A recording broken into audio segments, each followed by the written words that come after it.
Of the Budget Committee to order our public hearing on the school precinct and town budgets.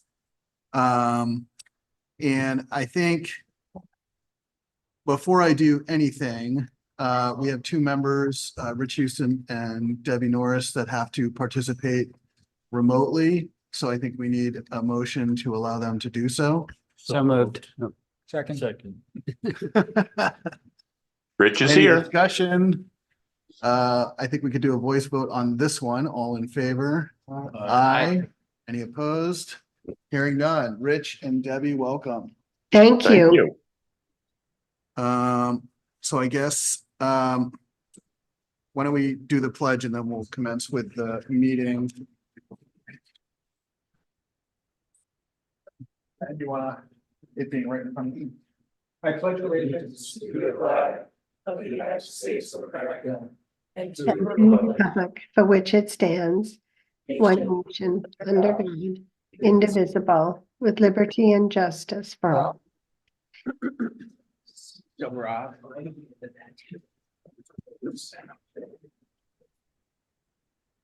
Oh, okay. You need it. Okay. Can we pass it down? Do you need a packet? If you could pass that packet down to Rob. All right. So we'll send this down to Rob. All right, so just briefly on this meeting, I want to welcome everybody joining us here and online. Thank you for coming. We're going to have discussion of all four budgets, the school, the town, and the two precincts. The way that I've organized the agenda, there'll be an opportunity after the presentation of the school budget for public comment. There'll be an opportunity after the two precincts. I've joined them together, present for public comment, and then there'll be an opportunity for public comment after the presentation from the town. At that point, we will adjourn the public hearing and there'll be deliberation of the budget committee and voting. The one thing that I would say is remind anyone who wishes to make a comment, state your name, your address, try to keep your comments brief, and try to be mindful of points that have already been made so that we don't have redundancies. And with that, I think I'm going to turn it over to Rob and the school. Neil, can you pull up the presentation?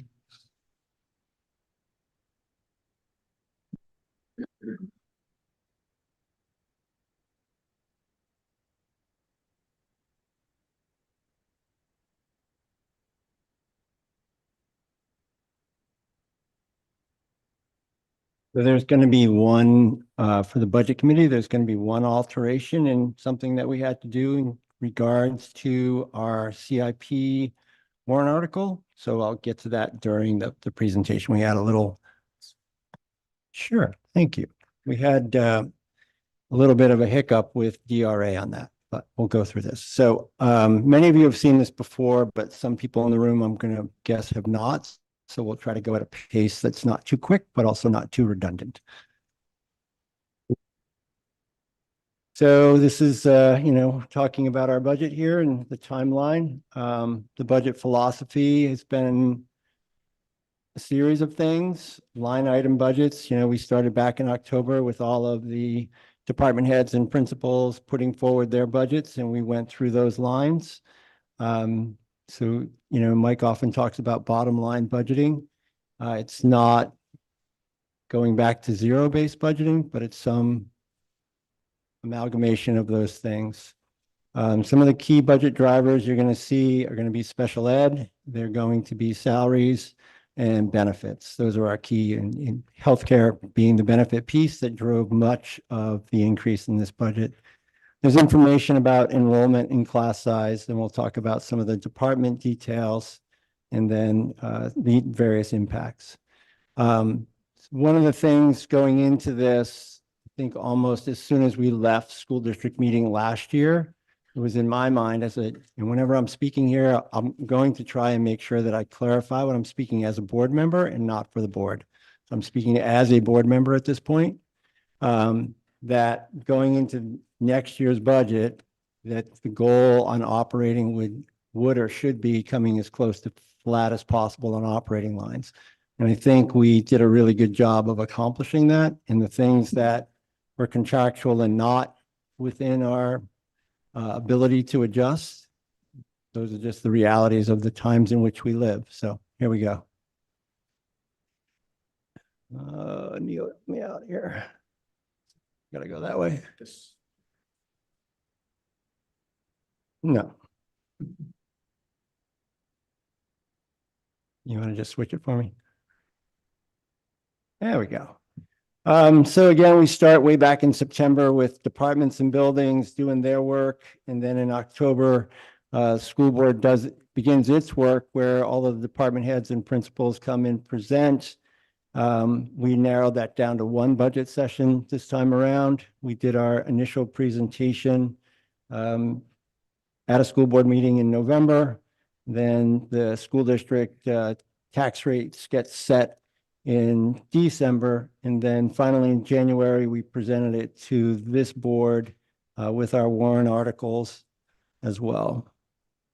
So budgeting philosophy, obviously students always come first as the stakeholders, staff, and maintaining and retaining staff, and then community. So, you can think of that as a three-legged stool, and depending upon where you are and how you want to balance on that stool, they all play a major role. Improved operations, we continue to work on structure and organization, structure being predominantly in the maintenance and CIP area. I think we all know what happened in the last bond project by letting things or the inability to work through things. So we've caught up to speed, and now we're continuing to catch up to speed in our CIP and accountability and reducing surplus. So fund balance, if you will, cost effectiveness, strategic plan. The fund balance often raises a lot of questions. You're always going to have a fund balance in any municipal budget, in a school district budget as well. So we budget for all of the expected things that might occur, even if you know that they may not occur. So for instance, people's professional development and which healthcare plan, we still need to budget accordingly. So that's all in the forefront of our minds as we work through this. Budgeting goals, as I said previously, striving for level funding on operational expenses. So within departments at the middle high school, and then at the building level at Maple Street and Harold Martin School. And all of those folks did a really good job after our first session, going back and looking at how we could get to that goal. Continuing to move away from a large fund balance. The long-term planning is a work in progress. Begun looking at the last 10 years and the percentage increases and how we can forecast into the future. But as many of you know, and anybody who is looking at the economics of the world, forecasting into the future can be difficult. So maintaining tax rate stability, again, within the confines of the inflationary pressures we're experiencing. And then our budgeting philosophy we've already talked about. So key budget drivers, salaries and benefits, transportation. We have a new bus contract and special ed costs in transportation. And then, of course, our special education obligations to students and how we meet those. And somebody raised their hand if I'm going too quickly. So this is projected enrollment at the three schools. So Harold Martin seeing a slight increase of about 3, and then Maple Street relatively flat, and then the middle high school up about 10.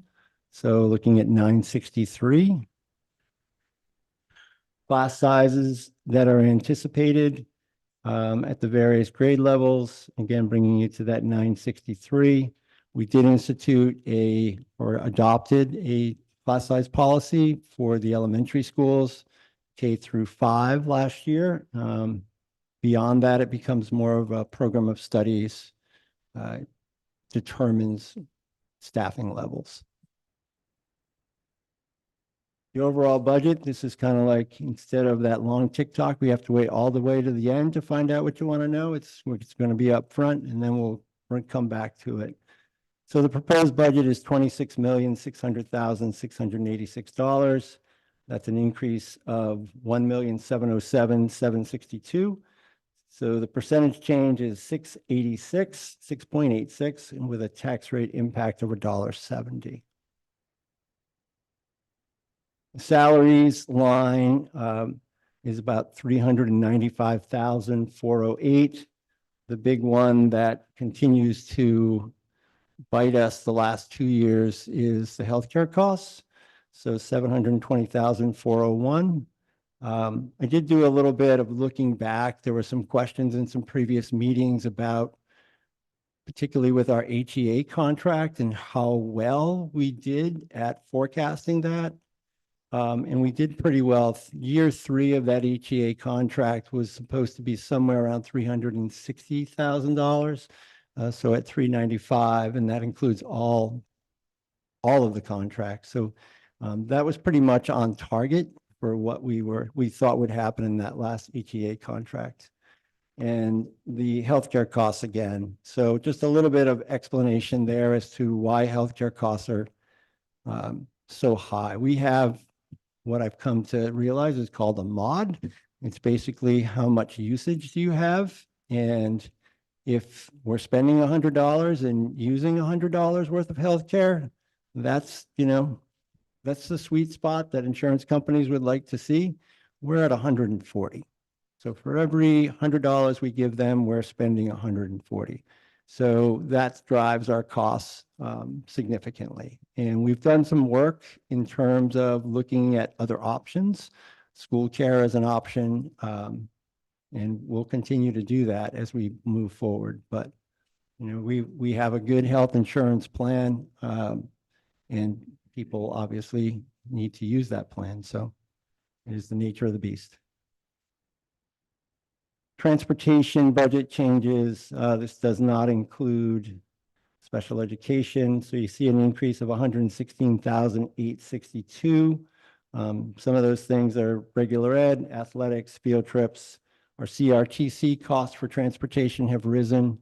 We have a new 5-year contract with First Student that we just adopted. So there's some increases there as well over that term of 5 years.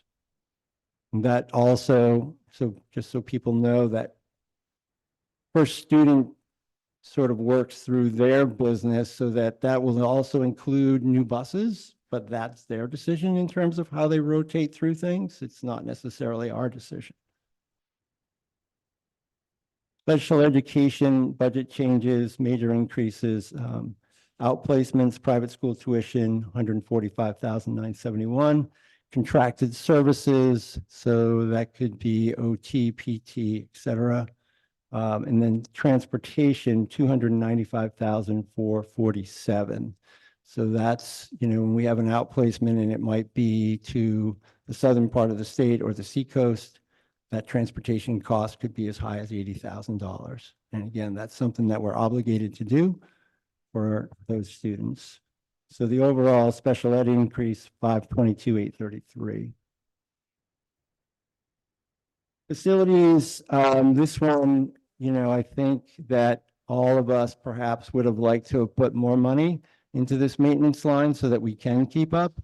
But we asked Mr. Rizicki to take a long look at his budget and figure out how we could keep that upward slope going in terms of maintaining our facilities with not bumping things up too quickly. So it's really the art form of his doing his work within those budgetary confines and also using our CIP to move things forward.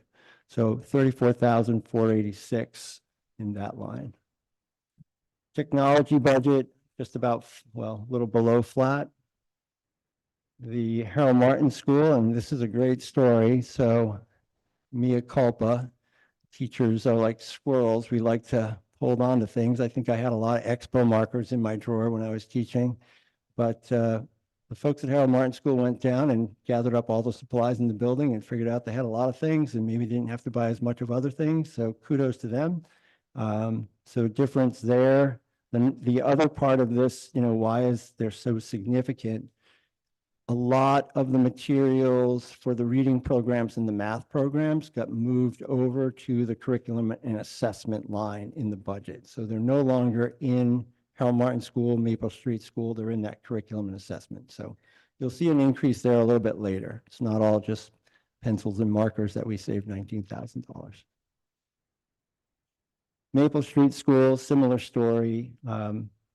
Reduction about 12,000 again, most of that being in materials that moved over to the curriculum assessment, but also really thinking about how money was being spent and where perhaps for 1 year we can maintain a lower budget.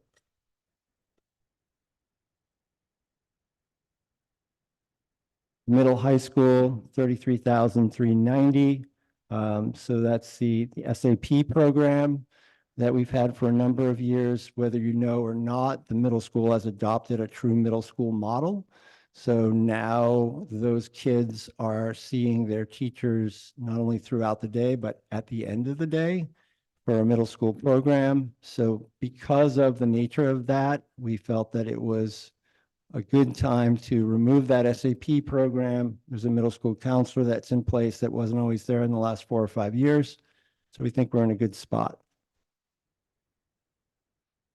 The athletic budgets, just a little bit of an increase here, travel and fees. The SAU budget, the new e-finance system and some professional development for the assistant business administrator that's coming on July 1st for an increase of $14,000. I'll talk a little bit more about the ABA position in a little bit.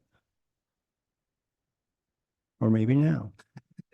So this is changes in staffing. So you can see that assistant business administrator cost, part of those costs are offset that we did not rehire a teacher at Harold Martin School this year, but it's still in the budget. So it would be in the budget for the following year. So the increase for hiring the ABA is about $34,000. So the question has been asked, and I've answered it a number of times, not only for this group, but for members of the public at our school board meetings, why a full year's transition? So it's really important to understand the job market in New Hampshire for these types of positions. I think one of the things we learned as a board when we hired Mr. Flynn was that we did a deep search. You weren't bringing in a lot of talent from the southern tier of New England, New Jersey, because our pay scales in New Hampshire are not even going to come close. So it's really, a hometown market, folks in New Hampshire. We also knew that there were going to be somewhere in the order of 8 to 10 people leaving their BA positions in the next year, which meant, a lot of demand for a very low supply of qualified people. So those two reasons we felt very, very strongly that we should go into the market early. Coupled with the idea that this is a complex job, and while you may have lots of experience, and the person that we hired does have a lot of experience, it's still a different aircraft that you're flying. So it's going to take some time and some transition to do all those things. And to have that person for a full year to go through our audit process in the summer and into the fall, and then into the budget season. We have an ATA contract that's coming up next year.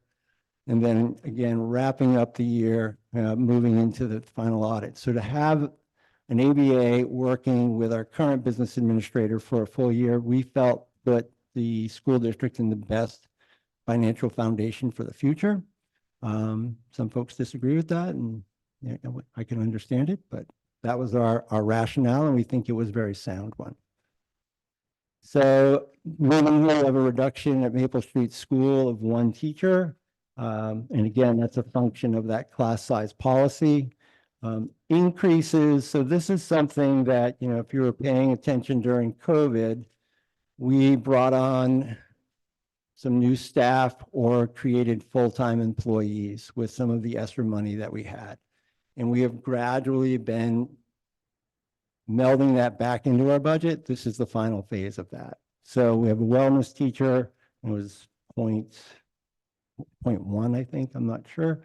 Harold Martin School intervention. So they're coming into our budget. And then there's some increases due to loss of state funding for Title I and IDA money. So the net result is an increase of $85,000. That was a lot of information, but I think it's important that we sort of walk through where we are at.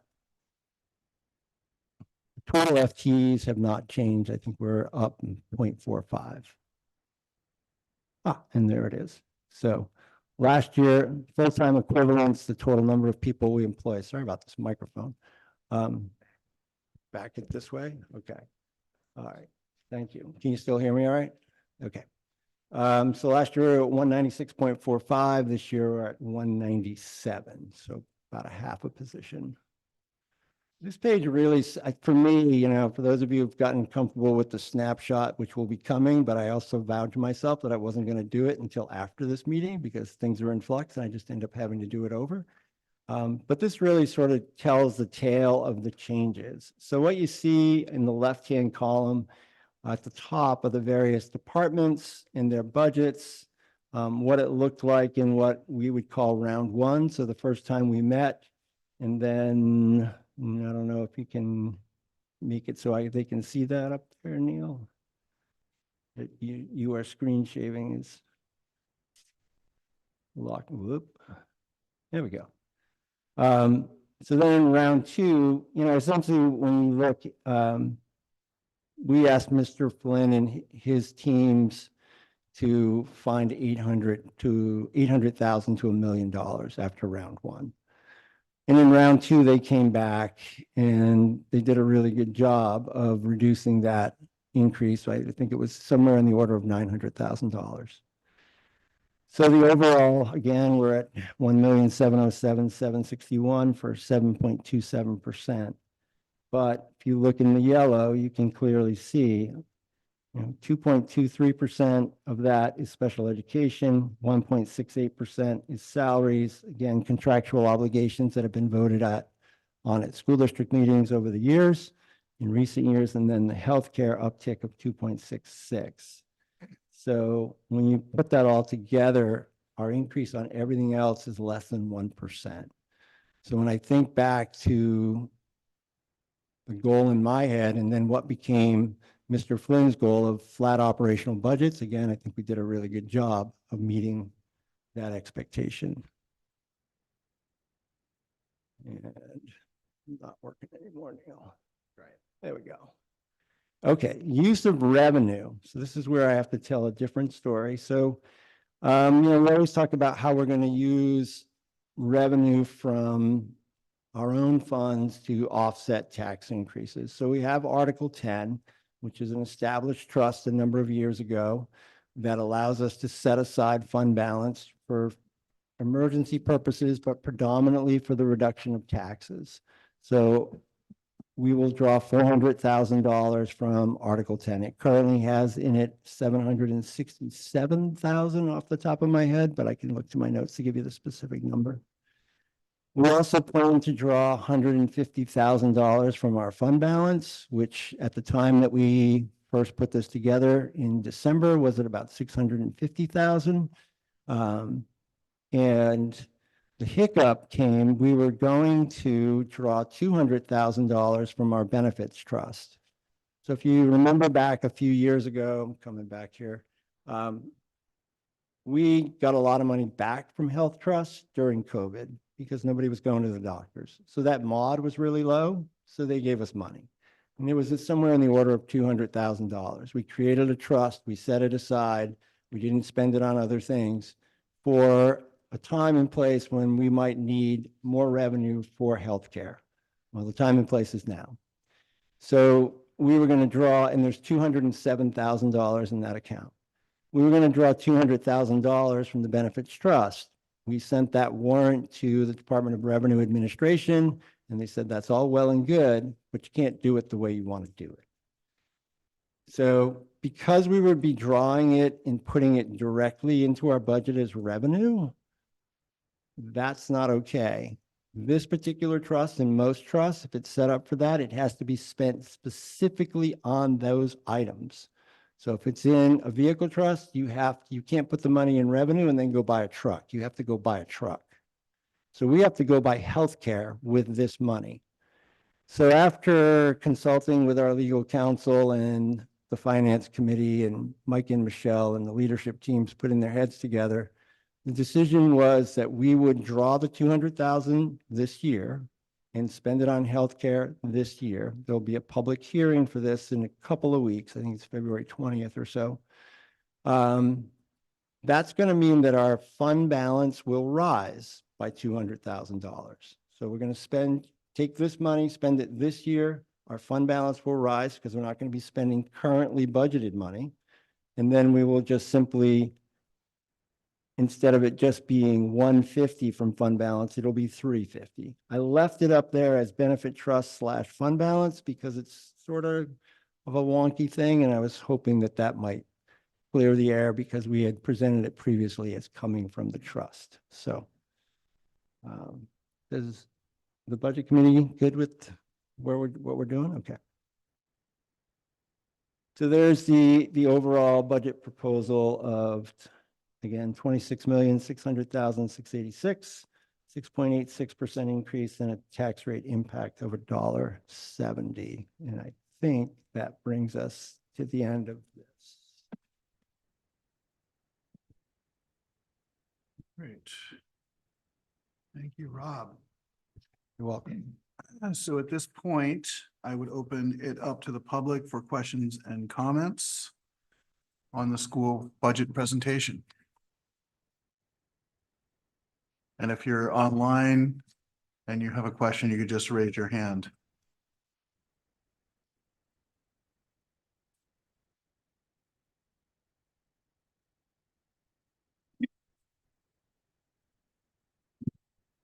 Amanda Gilman, 168 Westridge Circle.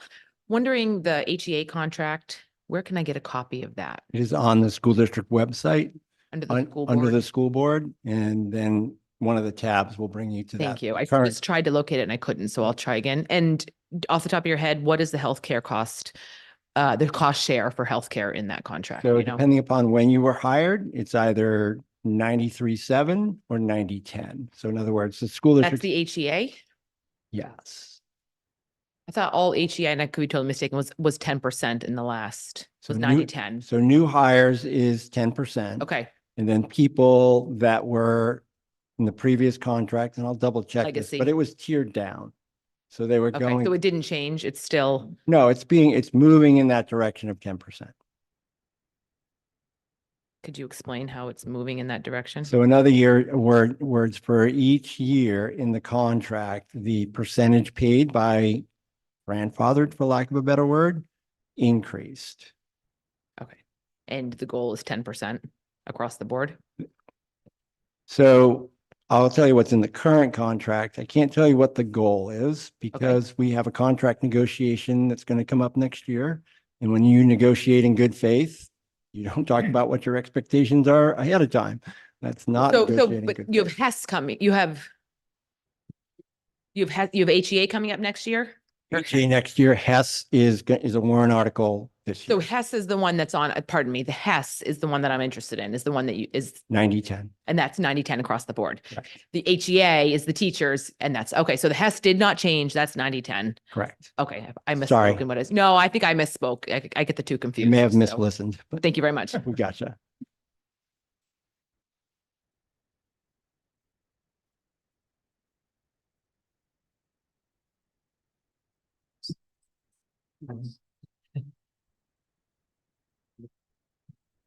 Lauren Clement, 86 Maple Street. Under the budget goals 24-25, one of the items is to continue to move away from a large fund balance. And last year, the budget under revenue looked similar to this year as the district was leaning on Article 10 for $400,000.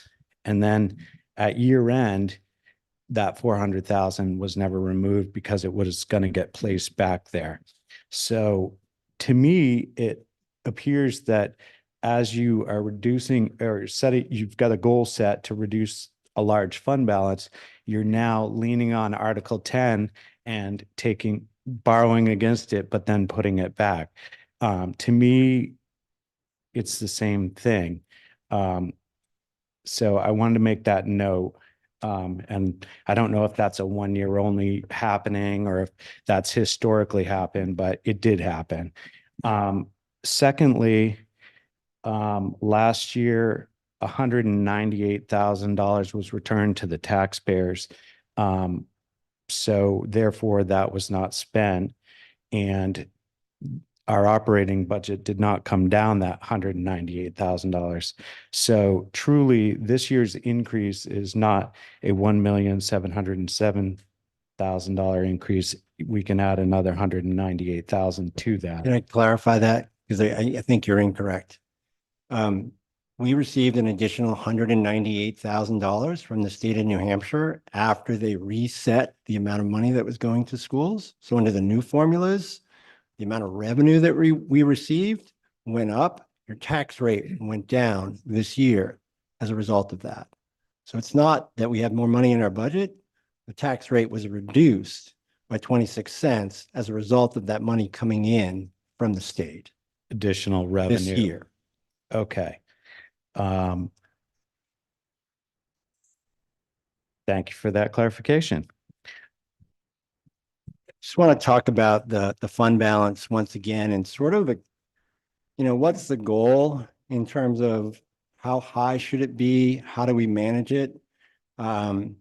We had a great training with the Municipal Association here.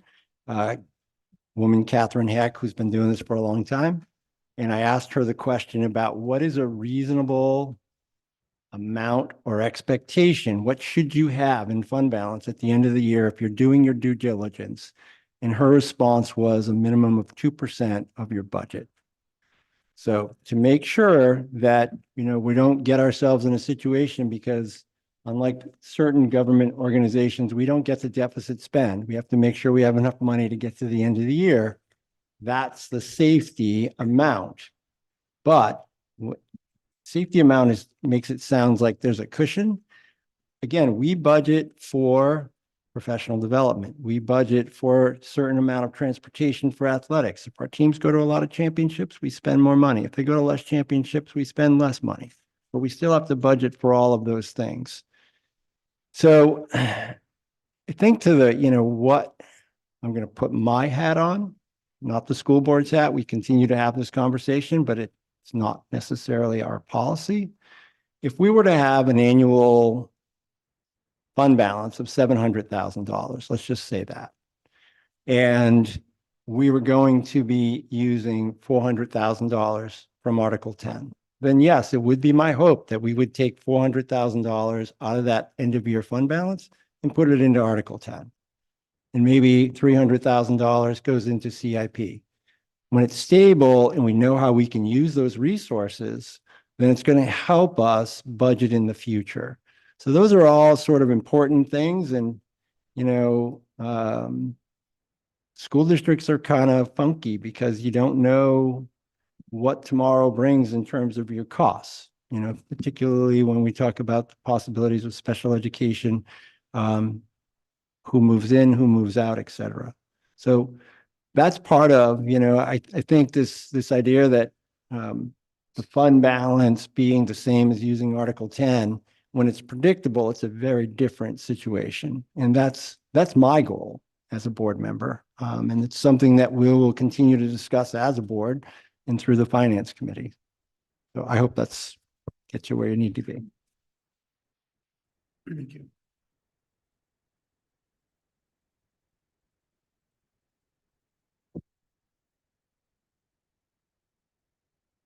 Anyone else? Anyone online? There's some participants up there.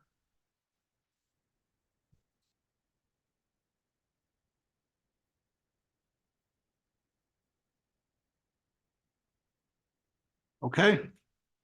I'm gonna close the public comment on the school budget. We'll move on to the precincts. Don, you want to lead off? Oh, I'd love to, yes.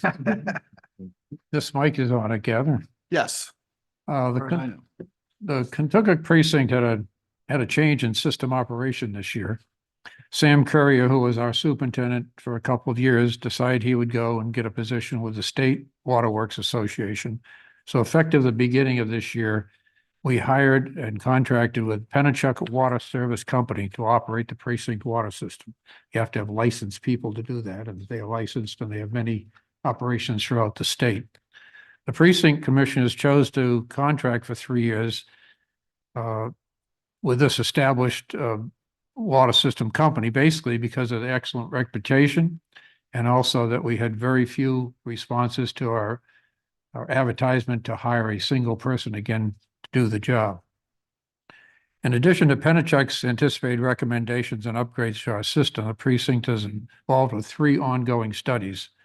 There's an asset management study under the New Hampshire Department of Environmental Services for $100,000 to provide an updated inventory in all system components, service life, priority, and potential cost for replacements. This report is expected back mid-year this year. A second water treatment study for $50,000 from the New Hampshire DES is to decide what we should have for plant upgrades. That's where the actual chlorination happens. It's up on Boundtree Road. The third is another $50,000 study by DES. They seem to be very generous with their money this year to look at possible other water sources instead of using the open Bear Pond that we've been using for over 100 years. And have no idea what that's going to come out, but it's a study the state wants us to do. Additionally, as part of the current revised lead and copper rules, all public water systems are required to perform a lead service line inventory. The goal is to identify or determine if and where lead services exist and develop a plan for the replacement. The precinct is responsible for getting the water tubed Essenger curbside. And we think most of those lines are not lead because they're fairly recent. It's from that service position into your house is where it's likely there may be some lead. But the precinct has to determine that, and that's going to be a very difficult task. And it would be up to the homeowner to replace that service if they do have lead pipes. The commissioners know well that these studies and evaluations are going to require upgrades and improvements to the system. Funding for these new improvements will require an increase in water usage rates. The required increase is being determined as part of that asset management study. With all the above moving parts happening this year, it'll be very informative and interesting. In anticipation of the increase in water usage rates, the proposed budget this year has a $45,000 increase in revenues from the sale of water. This is to offset the increase in the contracted system supervision costs and the expected upgrades. The proposed budget continues to fund $250,000 annually in the capital reserves for future long-term needs, which probably are going to come sooner than later. The current fund balance in that is $1,900,000. With all that said, the operating budget is $309,000, up $43,000. The special warrant article stays the same at $250,000. Total appropriations is $559,000, up $37,000. Estimated revenues are up 45, and they're 279,000. Estimated taxes to be raised are 280,000, which is down 7,500. The estimated tax rate is also down 6 cents to $1.65. Any questions?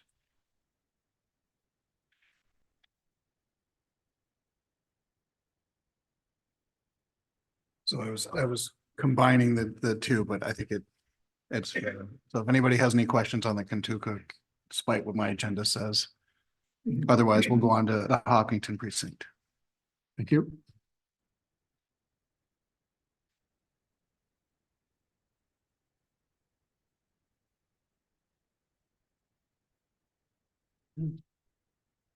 Take it away, Vicky. Is waiting for her slide. Ah. Will you scroll down ever so slightly for me, Neil? There you go. Okay, thank you.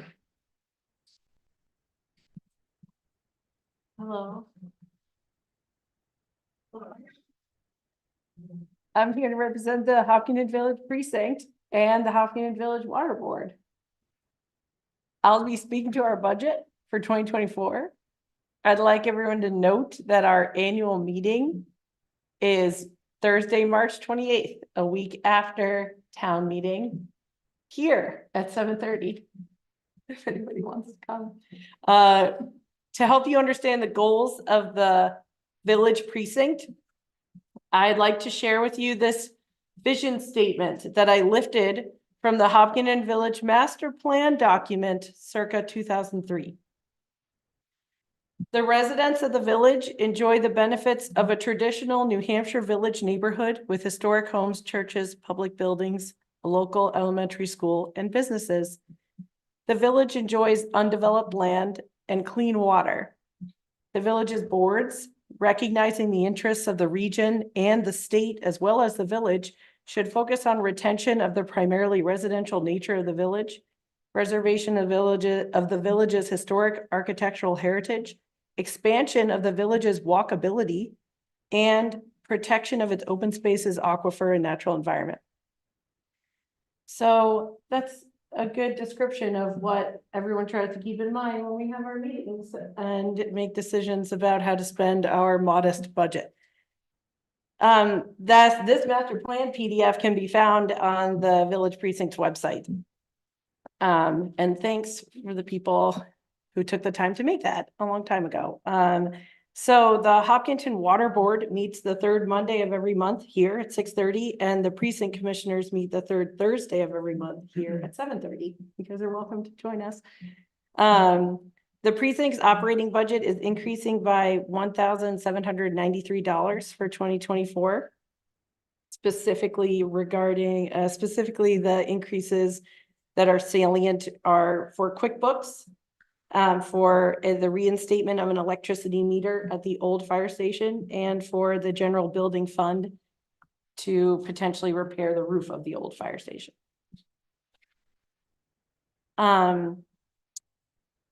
We started the year with a fund balance of $9,647 dollars, and so due to that, we are not seeing an increase in the tax rate, even though we do have a slight increase to the operating budget. So the tax rate is going down 3 cents from 46 cents per thousand to 43 cents per thousand.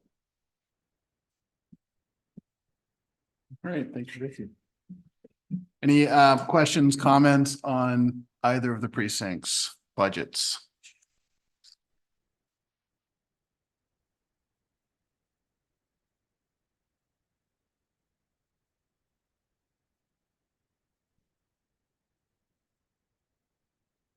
Dale Warner, 583 Kearsarge. A little confused on the whole, you guys do the budget, you guys do the numbers, that's not my thing. Way I understand it, you've already voted on all this stuff as a budget committee, is that correct? You've already voted to approve all this stuff? Now it's up to the town to see if they agree with you? Not quite. We vote to present at this meeting. And then at the end of this meeting, after deliberation, we'll vote about the budget that gets So there's presented still to the time. town at town meeting. There's still time for the budget committee itself to change their mind. That's the Vote purpose. against some things if that be the case. The purpose of this meeting is to allow input from the town so that we can consider that when we ultimately vote what budget to present at town. Okay, for those of you who don't know me, I've been in town for quite a while, 35 years or better. I volunteered for 20 years on the Methodist Church Board of Trustees, at least 10 years in Boy Scouts, Cub Scouts. I'm currently the commander for the American Legion. Been involved with that, trying to help the Boy Scouts. We've done girls soccer. When the school said they can't do it because of COVID, we offered to let them come over to our place and hold their award ceremonies and things like that. I built the what do you call it, the pavilion over by the school fields. Done done a lot, I think personally for the town. I'm contemplating trying to retire, but the town's not making that very easy. I hope the purpose of a budget committee is to reel in the spending that's going on in this town. It's just crazy. And I find it's the people who don't have a ton of money are the ones that are actually volunteering their time. The folks with the cash, they really could care less. They just want everything. Our school, we have to be the blue ribbon school. I don't really think that is the main point. It's what the kids get out of it. If the kids come out of here and feel good about themselves, they're productive people, I think that's what matters. But I really would wish that this board would consider some of the expenses. If you guys have expenses, whatever you just came up with and said that we have an increase in this, increase in that, what are you gonna do without so you can make that happen? When the school or the town needs money, well, they just take it from us. So for us to come up with that cash, we gotta do without something in order to make the town get the cash they need. So whether it's, fix your fence or the deck or maybe buy a car or whatever it might be that you need, you got to do without that because the town's going to take it. Just like I say, just if you could all just keep that in mind that I'm sure I'm not the only one. There's a lot of people in town on fixed budgets. I would like to become one of those, but it's not very easy with expenses keep going up and up and up. Thank you. Thank you.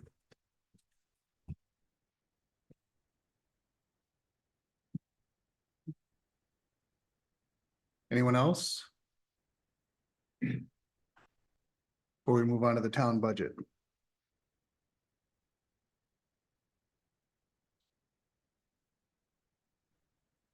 All right. We're going to move on to the town budget. Ken, we'll turn it over to you.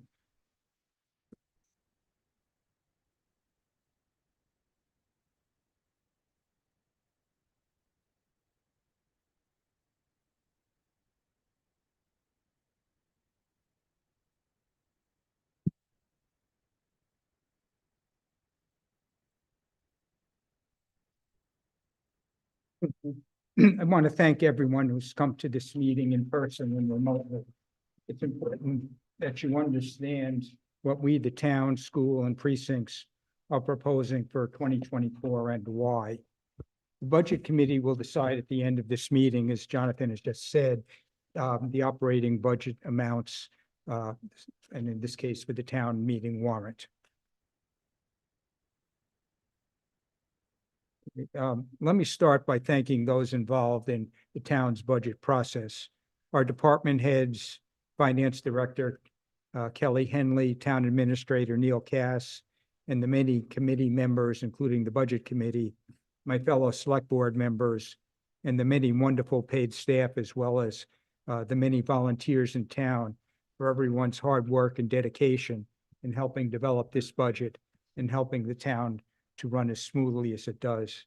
As I say each year, this is a town effort.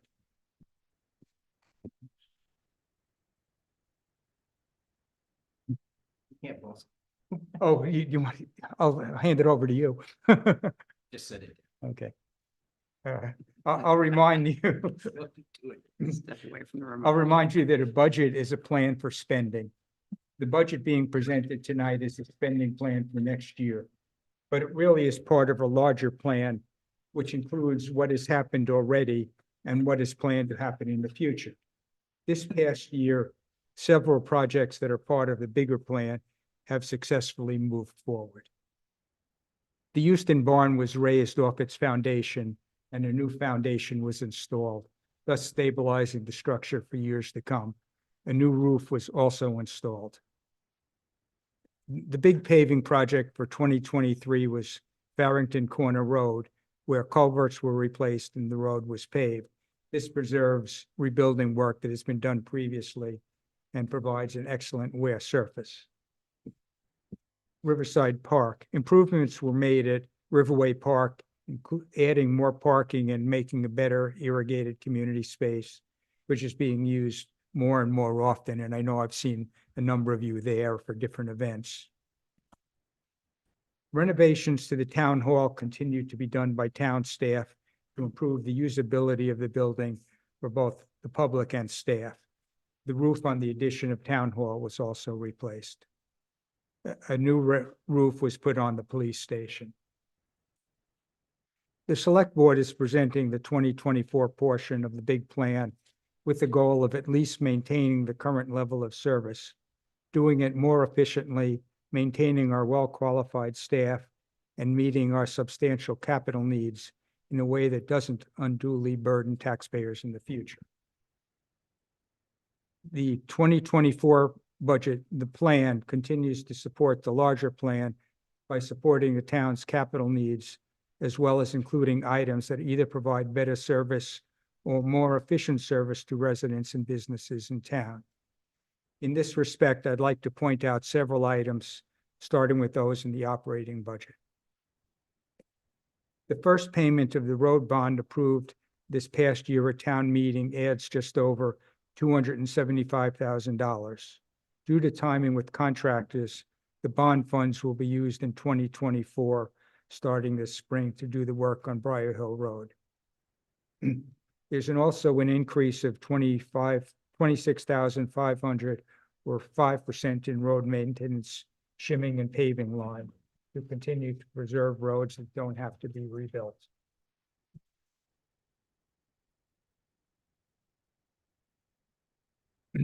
There are also 4 proposed changes to staffing. The 32-hour per week assistant town clerk tax collector position has been eliminated, and a 24-hour per week executive assistant position will be added. The new position will do some of the standard administrative things currently being done by the town administrator, freeing Neil up to focus more on things that only he can do. This position will also help coordinate the numerous grants the town is seeking or has received. Included in the budget are funds to cover 60 hours per week for additional part-time EMT hours. These hours will allow for an additional trained person to be at the fire station during the day, Monday through Friday. There were over 80 missed second ambulance calls in 2023. These new hours will allow the second ambulance to respond to second ambulance calls more quickly than having to rely on out-of-town ambulances, potentially saving lives. There's also added billable hour calls, which will also help pay for this position. Switching one of the 3 part-time transfer station positions to full-time was proposed by the select board during budget deliberations. This will mean that the transfer station will have 3 full-time and 2 part-time positions. It is hoped that this will help retain staff, and the board anticipates that over time, there will be more cost savings and potentially additional revenues through greater compliance. Because the sewer budget is self-funding, this does not impact the budget, but the town will no longer share a water sewer position with the Kentucky Village Precinct, as Mr. Houston explained, but we'll have a position of our own. This moves us closer to meeting the recommendations of the New Hampshire Department of Environmental Services for staffing at the wastewater facility. Now, looking at capital expenditures, which have been hit extremely hard by inflation over the past several years. There are no new projects added, but the increased costs have taken their toll. There is little room to shift costs down the road because, as the plan shows, there are significant upcoming costs in future years. Expenditures in the plan for 2024 really cannot be delayed, and they include painting the outside of town hall is important now. Chipping has become severe, and because of the age of this beautiful and historic building, it is important to properly remove the chips and repaint in order to assure that there are no lead paint chips falling off the building.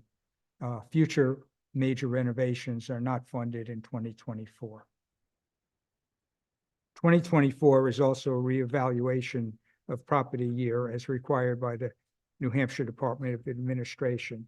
A reval is required every 5 years, and we're anticipating about a 50 to 60% increase in valuations. As scheduled, the 9-year-old ambulance needs to be replaced. Warner and Webster will pay a share of this cost. Our 1994 and 95 fire tankers are scheduled to be replaced with one new tanker, especially since it is now very difficult to get parts for the old trucks. One of the 3 trailers at the transfer station is overdue to be replaced, so it is included to be replaced in 2024. We have 3 trailers that are vital to the operation of the station. One was replaced in 2022, and a third one is scheduled to be replaced in 2026.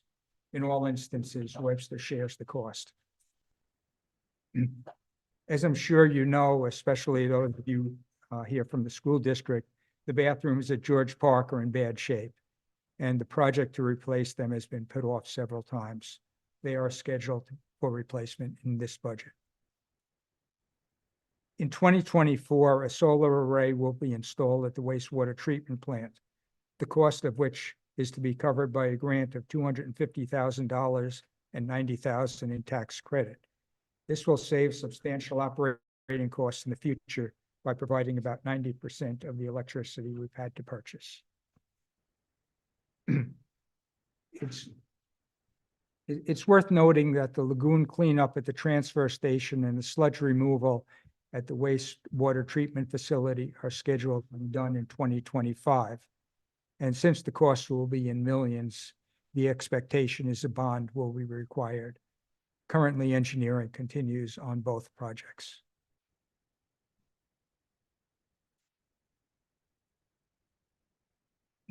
With all of that background, the budget being presented for 2024 began to be created in August of 23 and generally followed the process used in several years, namely, the department heads create their budget requests. Again, I want to thank them for all of their hard work in creating those budgets and making very reasonable proposals. Then they review their requests with the town administrator. Next, they present their budget requests to the select board beginning in November so that the board can fully understand, review, and scrutinize them.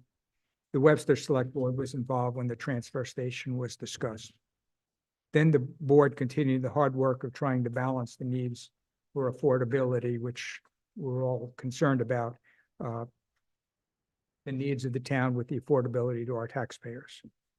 Once the select board assembled the budget, it was presented to the budget committee in December. Following discussions, the budget committee moved this plan forward to this evening. Now let's run through the proposed numbers. The operating revenue is projected to be just over $4 million, an increase of about 61,000 over last year, or 1.53%.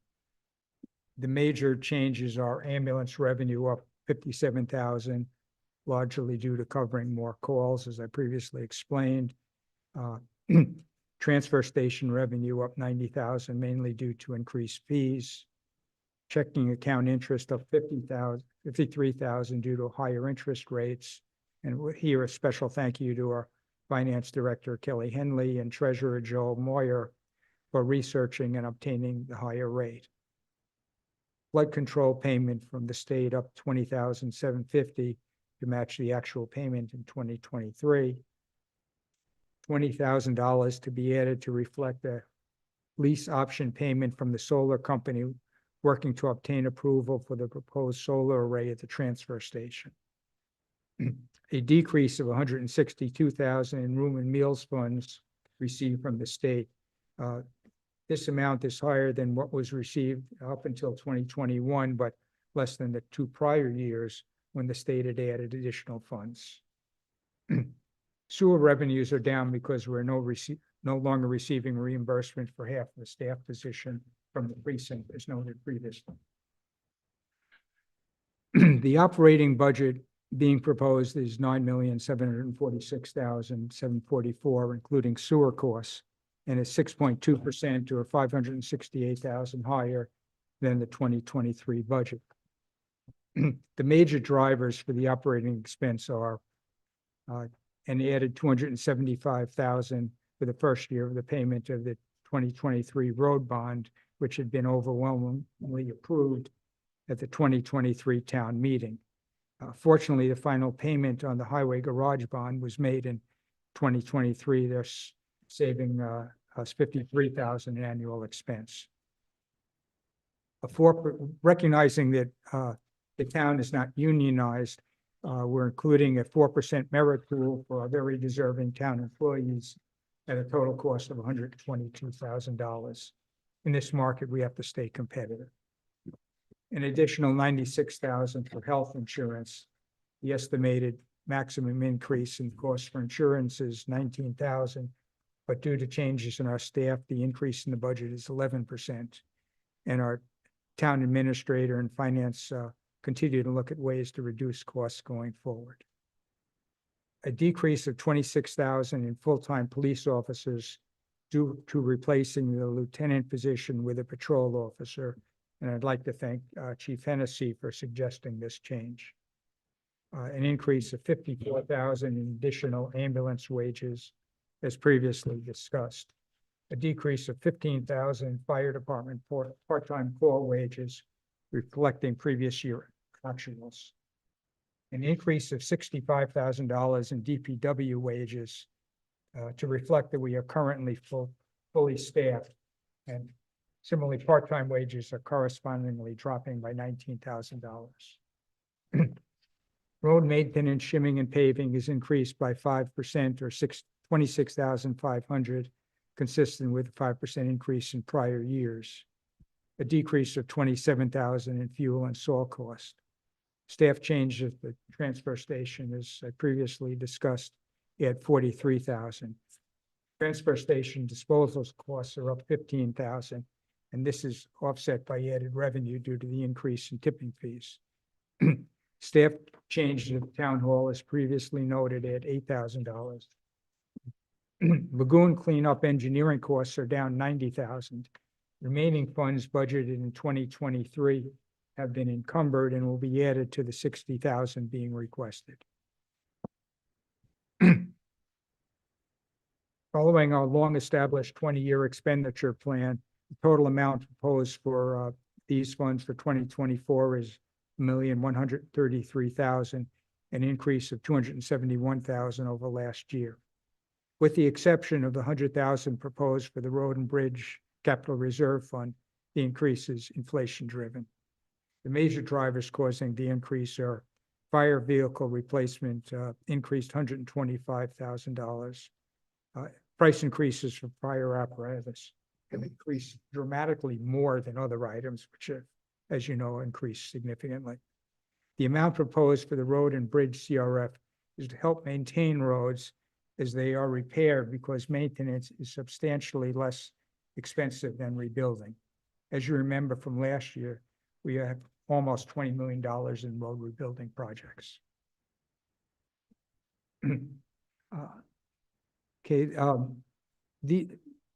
These two funds are where user fees are collected and then authorization is needed from town meeting to expend from the funds. Funds can only be used for the purpose of the funds. These funds have no tax impact. There's a $2,200 in the Slusher Center rental fund, and $45,000 is available on the pay-by-bag fund. I'll note that this article allows the town to spend up to $45,000 already collected from the sale of green bags for the purpose of offsetting the cost of collection and disposal of residential solid waste and such other direct costs as budgeted annually. Pay-by-bag revenue only offsets Hopkinton's share of the transfer station fund. Recognizing that the amount of the fund balance used reduces what must be raised through taxes, we are proposing to use $350,000, which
you all hear that and take that back to your boards and your committees and really chew on that for the future, that I'd love to see us working to be more proactive. I appreciate those comments, and I think that the select board does have affordability and those concerns.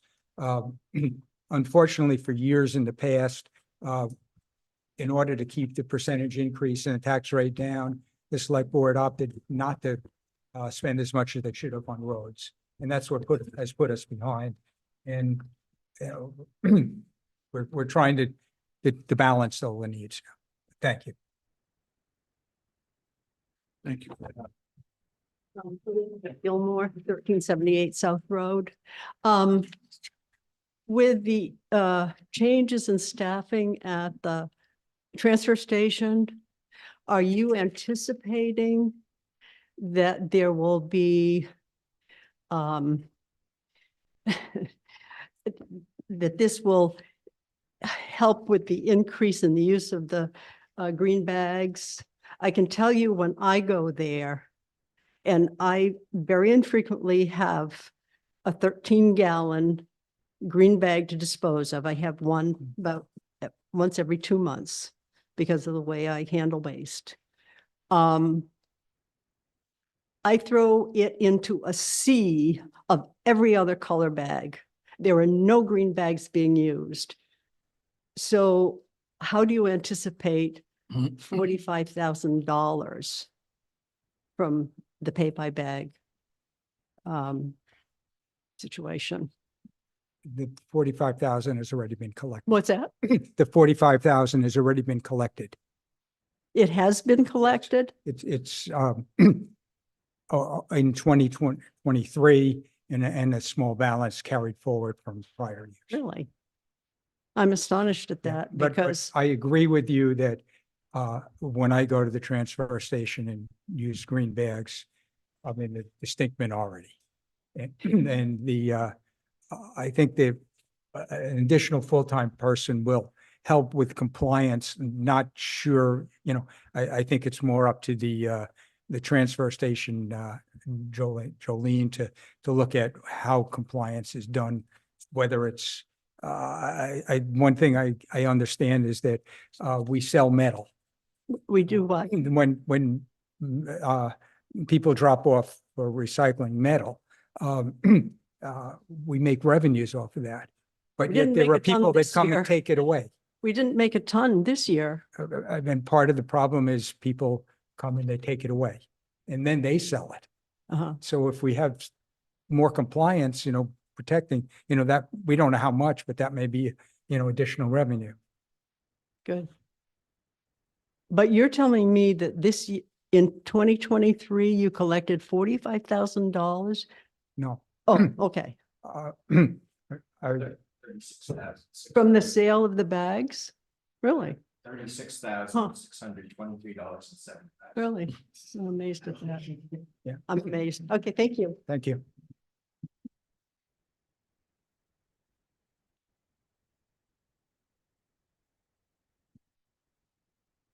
Tricia Lambert, 305 Galloping Hill Road. I guess I'm just going to say it really feels like this is yet another year where all the money is going to the school. I really appreciate your the honesty of what's happening with the town. I think what we really appreciate is seeing what you've done with our money. I think that that's really a good thing. I wish the school would show us more of that. We don't really, we ask for things and it's either on the website or we didn't create that. So I guess looking at it again, I feel like the town is suffering for what the school is yet another $1.7 million increase. I think families are hurting. To say that they're not is just not true. And I really hope that the budget committee does really look at this and not yet pass the same thing that we had last year going forward. There has to be a ceiling on this. There has to be. Because if there's not, the town's not going to be able to do what they need to do. They're $23 million in the hole. So thank you. I'd just like to acknowledge that it was Neil's idea to have the pictures of the different projects that have been completed in town. So I'd like to thank him for that. Thank you, Neil.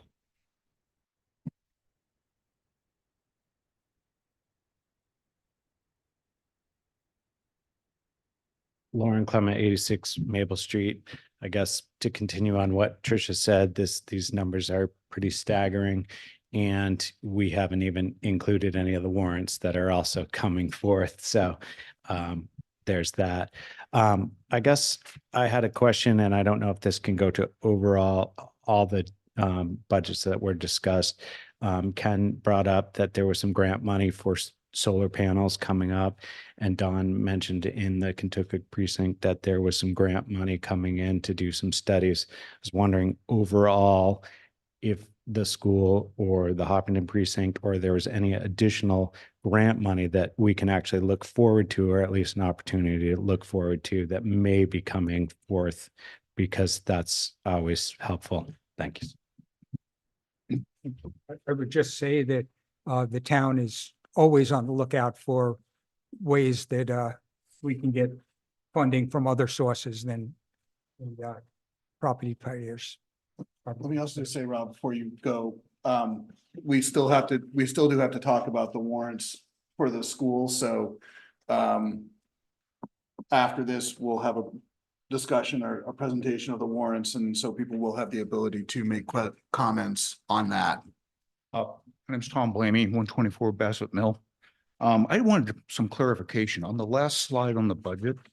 I thought it said would add 0.96 to the mill rate, 96 cents. Yes. But on Article 4, the warrant article, it says it will add $7.14. There's that's going back to zero. That would be going back to zero. It's Okay. If we didn't have a budget, this is what. Thank you. It confused me the first time I saw that too. I can just jump in on future potential grants. We are in the wings looking at $300,000 potentially. We're in the next stage, so we're hopeful, and that's mostly in safety and security. Francis Blamey, 124 Bassett Mill. Is it okay to go back to a couple questions on the school budget? Sure. There's also going to be a presentation on the warrants, but Okay. sure. So you mentioned quite a few times that in the elementary class, we have a class size policy. What is that class size policy? Hang on one second.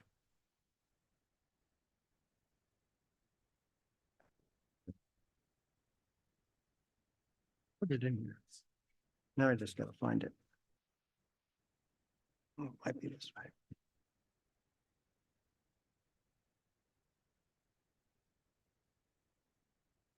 When you're so organized and you can't find it in your organizational system. I went in here this morning.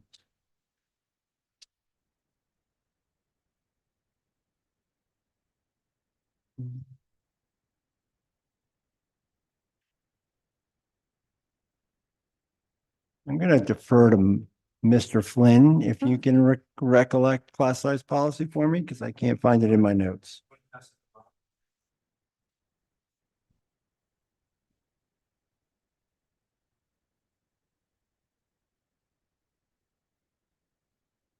I think it's in the FAQ.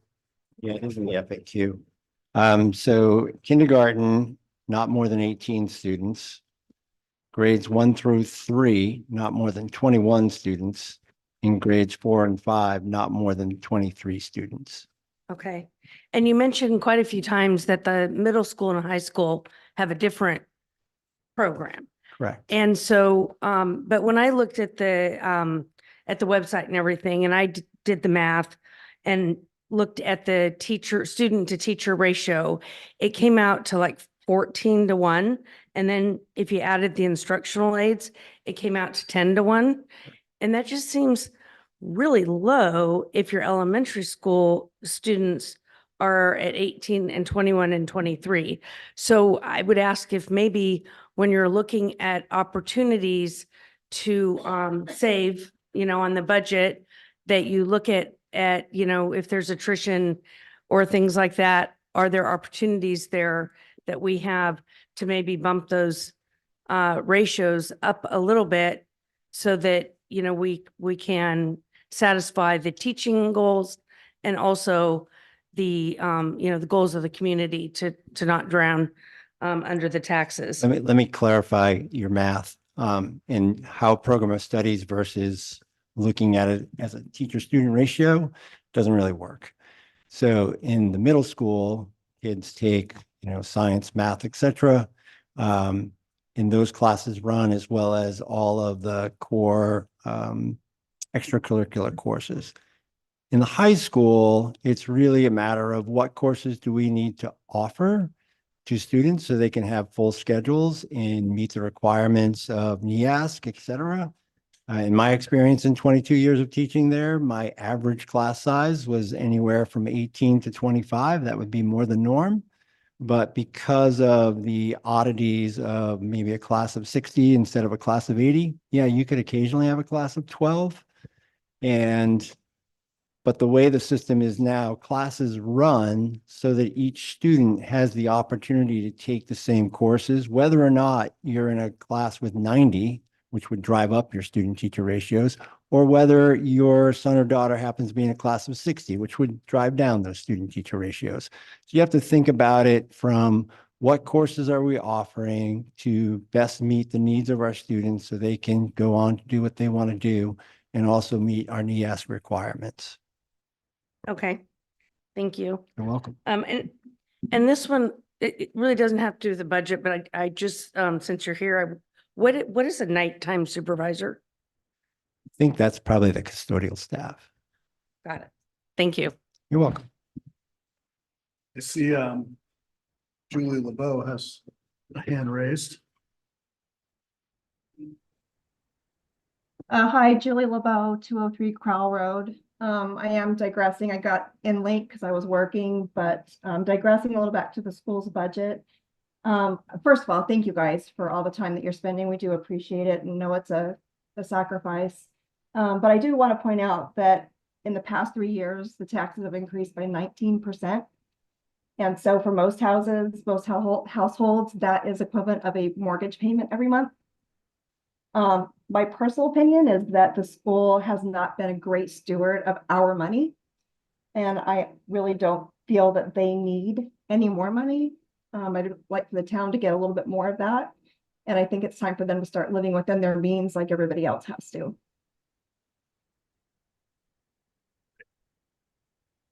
Thank you. Anyone else?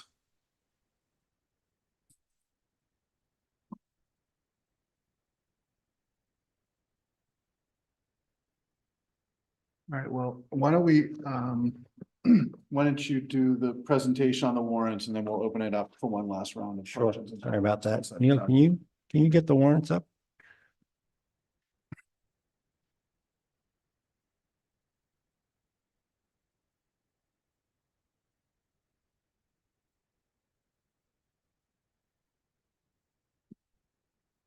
Right there.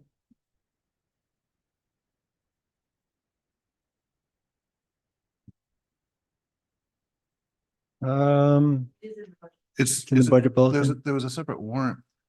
Yeah, from a previous meeting we had. There's a draft warrant article. I think it's the fourth one down in the materials.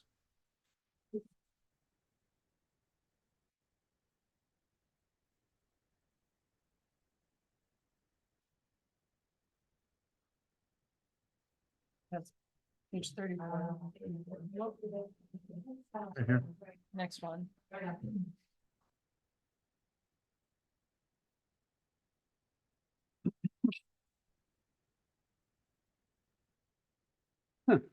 you go.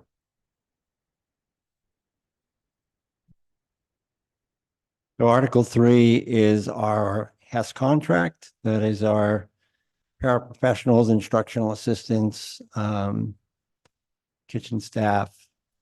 And we just renegotiated that contract. And you can see that in the first year of that contract, the increased cost is $275,777 or 35 cents on the tax rate. The major changes there were the old scale was a 10-step scale and it's been compressed to 6. And the other variable is that there were various designations for instructional assistants. You made more money if you worked with a certain student population and less money if you worked with a different population, or if you worked the main office, those kinds of things. Those designations have been removed for greater flexibility in staffing. The wage increase is 75 cents in the first year and $1 per year in the following years. That wage scale starts at about $17 and goes up to approximately $26. The other major cost increase was in their previous contract, they had access to dental, but it was at their own expense. And in this contract, it is provided to them the same way that it is provided to teachers and to Teamsters, which is our custodial staff, at 100% of cost. So, and if you're just thinking about what a dental plan costs, it's about $2,000 to $2,200. So with our staff there, that was about a $92,000 increase. And we felt that it was really important, and part of the goal of the last few contracts is to create equity across all of our employees so that everybody is being treated fairly. And I think the other variable to think about is retention. Everyone is having a hard time hiring staff. Whether it's an instructional assistant or folks to work in our kitchens with students. If anybody's looking for part-time employment, we have a desperate need right now, little pitch in there. Then the last part of the cost. So in the previous contract, as employees received healthcare was increased to that 90-10 ratio. There's a buyout in the clause that has been for years $1,000 or $1,500. So in other words, if your spouse, you go on their plan instead of our plan, we would give you $1,000. Not a huge incentive for someone to move, especially given the nature of deductibles in healthcare. So what a lot of school districts do is they have a much healthier buyout cost. And the hope is that you will take, and in this contract, if it's a family plan, the buyout is $7,250. If it's a double, it's $5,250. And for a single, it's $2,500. When you think about a family plan, costs about $30,000, a double is about $24,000. That's a significant savings. So this was our hope of creating an incentive for people to maybe consider other options that would save the school district money down the road. So that's also in there, and that's why the initial year of the contract is higher than the other 2 years, because in year 2 and 3, it's just the wage increases at $1 per hour. I'm just going to go through all of the articles and then take any questions. So the next one up would be Article 5, and this is the Maintenance Trust, what I refer to as the CIP. So the total requested amount is $350,000 to go towards capital improvements. But as I previously stated, we would be drawing $350,000, or excuse me, $150,000 from fund balance for that. And the balance, did I get that wrong? Backwards, sorry. It's a long day. $200,000 from fund balance and $150,000 to be raised by taxation. The CIP is on our website. It's a very, well, it's, people like to say a living document, but when you forecast out all of our expenses, we're still below what we would need to do all of the work that needs to be done. I think the general number is somewhere around $420,000 is what would be needed. So this is a little bit below that, but we're gradually ramping up to that number so as not to have such a big impact on the tax rate. And again, the use of fund balance here to offset. So if we go back to, a stable fund balance goal of $600,000 or $700,000, then yes, we would expect to rotate some of that back into the CIP fund on an annual basis, as well as into Article 10. And then the last one is for a vehicle trust. You've seen the big Hawk van driving around town. It is getting, I think it's a 2012 van, and it's getting to the point where it just might need to be replaced. So we're going to start to set some money aside for that. That vehicle trust has very little money in it at the moment, as we bought a small school bus that's used predominantly for athletic transportation as well as field trips. The impact of the CIP 150,000 is 19 cents, and the vehicle trust is 3 cents. And we'd be happy to hear what folks have to say. Mr. Chair, before you do public comment, can I just make a quick comment? Yeah, of course. Yeah, please. Just because the gentleman, Mr. Warner, was that your name? Earlier was asking about whether these had been approved by the budget committee or already voted on. It says on all these that the budget committee recommends these articles, but we haven't actually Right. voted on them. I just want to clarify that for the audience yet. Right. So we voted to present them at this meeting, but we have not voted. At the end of this meeting, we'll vote about the presentation to the town for the budget at town meeting. Sorry, didn't mean to step on your word. Yeah. Yeah, I guess I'm Sorry. sorry. We haven't voted to recommend the article yet. Yes. Which is what it says. Yes, I noticed that too. Sorry, Mark. Mandy Gelman, 168 Western Circle. To be clear that my confusion before, it was definitely the HES support staff HES contract that I want to talk about. And to be clear, I'm 100% fully in support of supporting our HES workers. Absolutely. And that's why my point was that I was concerned that the healthcare had changed, because I am unhappy that it's 90-10 for HES and that it's 93-7 for some of the legacy teachers. So I wanted to make sure it hadn't changed. So I'm happy that it's the same. I'm curious about the buyout. That's a solid buyout. What did you use for comps, or who did you use for comps to come up with a $5,000 and $7,000 buyout? So we were looking at the percentage of the healthcare costs themselves in terms of calculating that. Did you compare to what other towns do Yeah, for we buyouts? did look at other contracts, and that's pretty much in line with what people are doing. You'll see norms of anywhere from 4,000 to 7,000 is pretty standard. Wow. Okay. Thank you.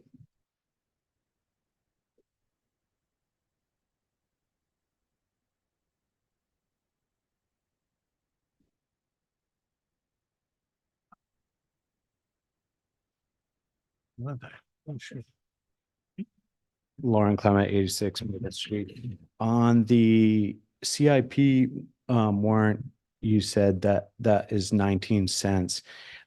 Is that 19 cents with the 200,000 coming from fund balance? And maybe we could make that clarification that if it didn't have the 200,000 in there from fund balance, what that number would be, because in the future, that number is going to progressively slide up, and the town folks should get used to an additional 19 cents, or I guess that would be double that or more. So 40 cents on top of the operating budget with the reduction using fund balance. I think that would add some clarification on that, because as I said, that is going to progress. And if we don't have the opportunity to have 200,000 to reduce the CIP, it's going to be a big whammy surprise on there. Thank you. Again, I think that the goal of using the fund balance appropriately and having an expectation of where it would be would allow us to think about how we mitigate that so we don't have a big uptick.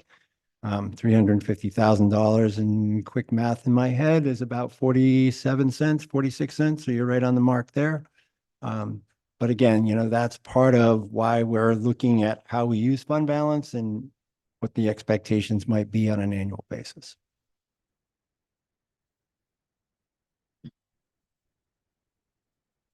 I make one more comment, because there's been some and I get it, I like Ken's presentation. He can show you things that the town has done, and roads that have been improved, and roofs that have been put on, and all of those things. And, you're buying stuff. It's like going to Target, right? You know what you get. We don't produce things, We educate children. Almost all of our costs are in staff, salaries, benefits, transportation. So, to think about what do we get? We get one of the best school systems in the state of New Hampshire for years. We get students who get to go on to colleges, to the military, to start their own businesses.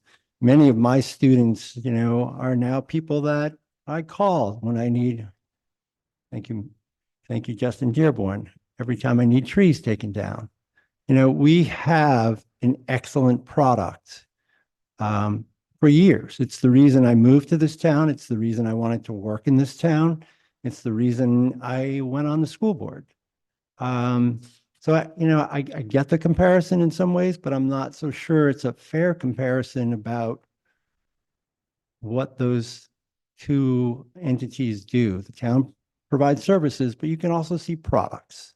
Well, our products walk across the stage every June, and I think we're doing a really good job of providing them all of the opportunities so that they can continue on to do what they want to do next. Thank you. Hey, Bob Matteo, 108 Park Ave. So this is the last, Mr. Chairman, this is the last chance for public comment, right? You're closing the comment after this, okay? Yes. My question, I guess, is directed to the committee specifically, and not so much as far as the articles contained, but or debating them, but does the budget committee or Neil have I guess a median probably would be the best, or a median, or at least an average hard number impact to the taxpayer if all these were to pass? If every amendment in every budget increase were to increase, do we have a number? So I know it's here, not maybe at this table, but we could come up with the average tax burden or the median tax burden for the, for homeowners here. And I'm wondering if that's kind of been talked about or kind of run through, or if it's possible to have that hard number other than the percentage, what an average or median would be. Does that make sense? Oh.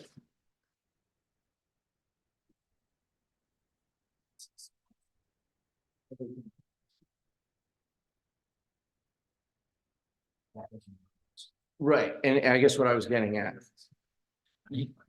Yeah, and I'm asking for what the actual tax, and not a percentage, but what the median increase cash value, or not cash value, it's a bad way to put it, but what the actual increase will actually be in dollar amount for the taxpayers in Hopkinton. Bob, I can give that to you for the school budget. So if the operating budget passes in the three warrants, if you're in a $300,000 home, you're looking at $681. Okay, okay. Or if you want to think about it differently, per $100,000 of assessment, it'd be $227. Okay, okay. Is that reflective of the average household? Do you know if that's like average, or is that? I know what low? my household is, but I don't know what the median valuation is, and I think that's all yeah. going to change in April. Right. So, Okay. All right. Thank you.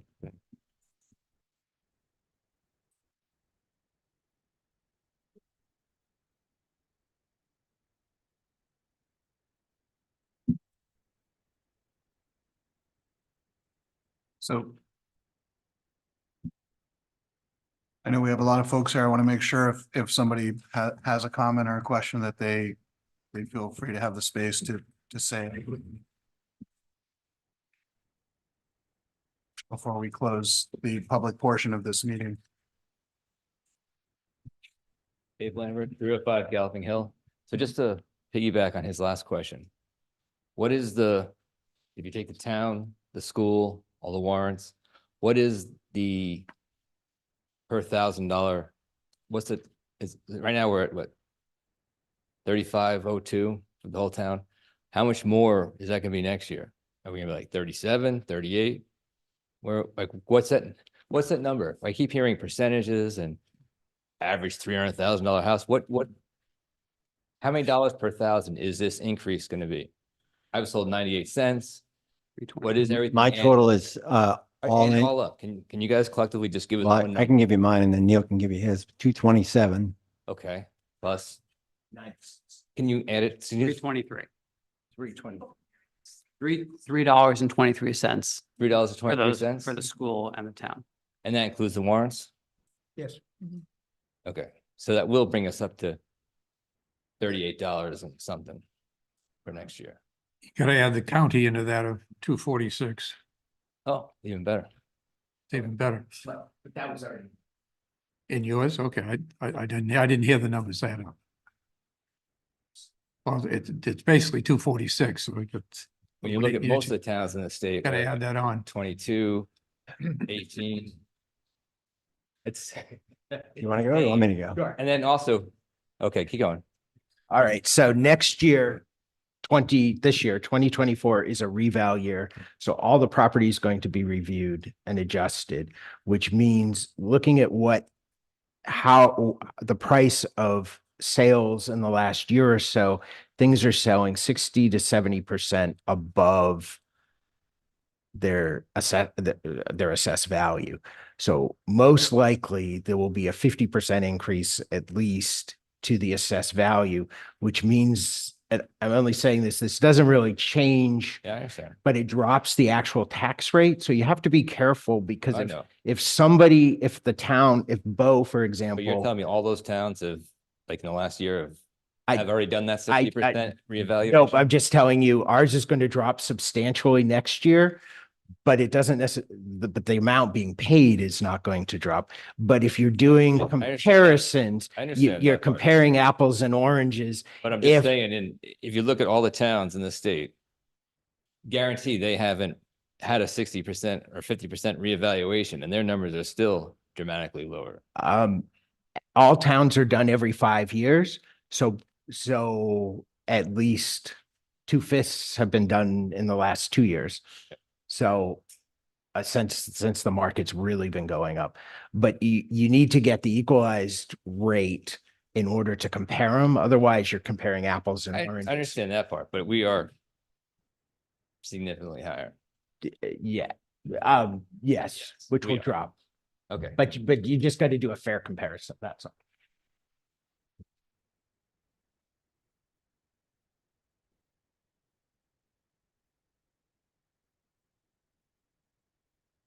Anyone else?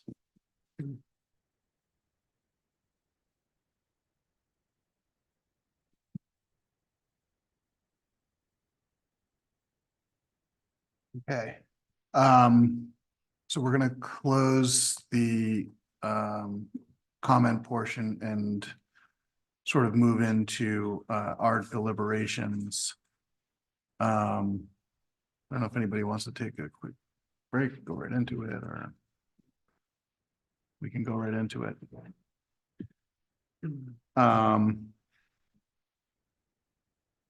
Again, I'm gonna go out of order just so I don't forget it. Maybe we can quickly just approve the minutes, make a motion to approve the minutes of the January 10th meeting.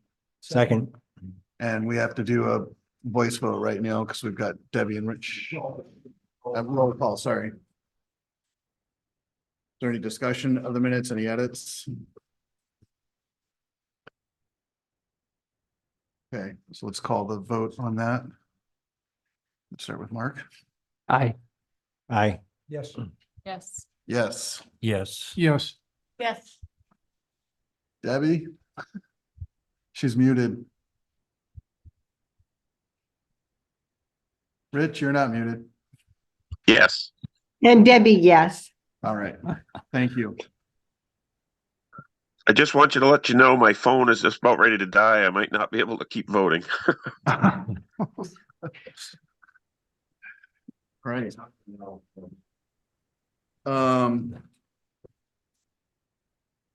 So we sort of started with the school and ended with the school, so maybe we can start with the school. budget in terms of discussions. I know we certainly have talked about this. But if there are different comments and thoughts from folks, you know,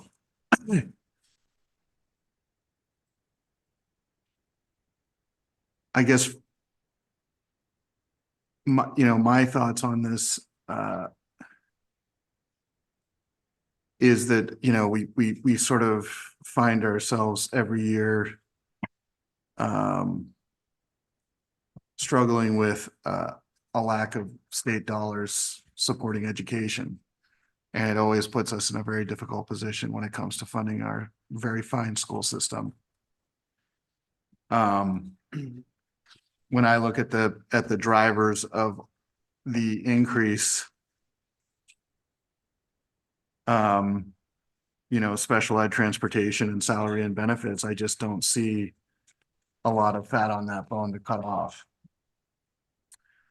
Since we're statutorily and morally obligated on special ed, we're obligated by contract on salary, and transportation falls in between. So I just don't know what more can be done about that, 1.7 increase. So I'm certainly prepared to support the school's budget as presented, but willing to listen to anybody else's thoughts on it. With the chair's permission, I'd like to just try to put this in perspective as I try to do it in my mind. Absolutely. I've been on the board, on the committee 10 years. I've seen this same discussion every single year. How can we possibly sustain these increases? And I share the comments that a number of you people have had. It scares the hell out of me that how we're going to do this in this town. We've got a great town, but we've got a very difficult way to try to fund it. So when I look back over the past 10 years, I'll just give you some numbers. And again, these are only mine. I haven't talked to any of you folks about these things. In the last 10 years, the school budget has gone up $10 million. The town's budget has gone up 3.3 million over the 10 years. Now, when you boil that all down to percentages, the total tax rate has gone up $8.55 in 10 years, which is a 30% increase. If you take an average and you divide that, that's 3% a year, which is about inflation. It's scary to think that is that even. I was flabbergasted when I looked at that. On average, we all know what averages don't always tell the true story. The tax rate increase is basically inflation. But the problem is, of late, both the town and the school have gone up substantially more than the million. The school this year is 2 million. And that just shows another thought into that whole situation. If we look forward, just an inflationary increase of 3% on the school budget without doing anything else is $840,000. And I'm talking at just total appropriations, not after you put the revenues to it. And the town will add another $326,000. So that's well over $1 million, $1.2 million. We don't do anything. So that really exacerbates the situation. Well, the school does not appear to have any major expenses forecasted in as addition, but they got the contract coming up, so that's gonna be a significant one. And the town's gonna have significant increases for the lagoon bonding and also for the road work. That's, we just talked about 20 million plus for the roads, et cetera. Hopkinton is a very unique situation. We expect, and we have great services. We lack the tax base to support this high level of service for the many low-end income scale. And this is a hardship to them. We've heard it, we talked about it. New residents are coming into town and are buying new homes and prices that us townies just absolutely find shocking. And they will certainly want all the great services we have, and they're probably going to want more because they came from a pretty nice place, sold their $2 million home and moved here for $1 million. I think it's a bargain. Neil, I think, did a study of the last 100 sales in the town of Hopkinton. It was $600,000 average sales. That's just shocking. I thought a $300,000 home was really upscale, 5-6 years ago. I only speak for myself. I do not see any fixes for these increases. I think that the only way to slow down the increase substantially or to go even further and have a flat budget is to cut existing services. That will take an in-depth effort over the next year to define where those cuts would be. For the school, it's likely means cutting class sizes, or increasing class sizes rather, and reducing personnel. For the town, it might mean reducing ambulance services, less response time to fires and police calls, less public works personnel to plow the roads, which will impact all of those services, plus anyone trying to get home in a snowstorm. These kinds of reductions will have to be sold to the voters and not just those who are requesting the total expenses be reduced. I mean, you got to sell this to the people who can afford this and aren't hurting paying their taxes. This harsh reality is why I think Hopkins is often known as we all think of it as a well town, a very good town. But we're really in a category of a receiver town, which means we should be getting more state money from other rich towns, but that didn't go too far. And I guess there's court suits going on for right now for the same thing. Well, many of you have heard me give this example before. Moultonborough up north, lots of lakes, beautiful things. Their tax base per child is $7 million. Ours is 700,000, 1/10. Their tax rate is 1/10 of ours. That's where the real rub hits the road here. Yet, and their student cost for each kid is $32,880. Ours is $21,900. And we've got a higher rating school than they do. So I think the school is doing a darn good job with what they're spending. My closing thought is the budget committee has tried to evaluate all these budgets, and I think that the budgets do not contain any fat. They're reasonable. And if we were to reduce them, we are going to be giving up hard-earned services that most of us would object to losing. Closing thing would be this coming year, every one of you get out to your school board, get out to the various town organizations and dig into how you think and where you think those cuts would be. Because we got to sell those to us as a recommendation. You'd have to sell them at town meeting too. So I just leave that with you. Thank you.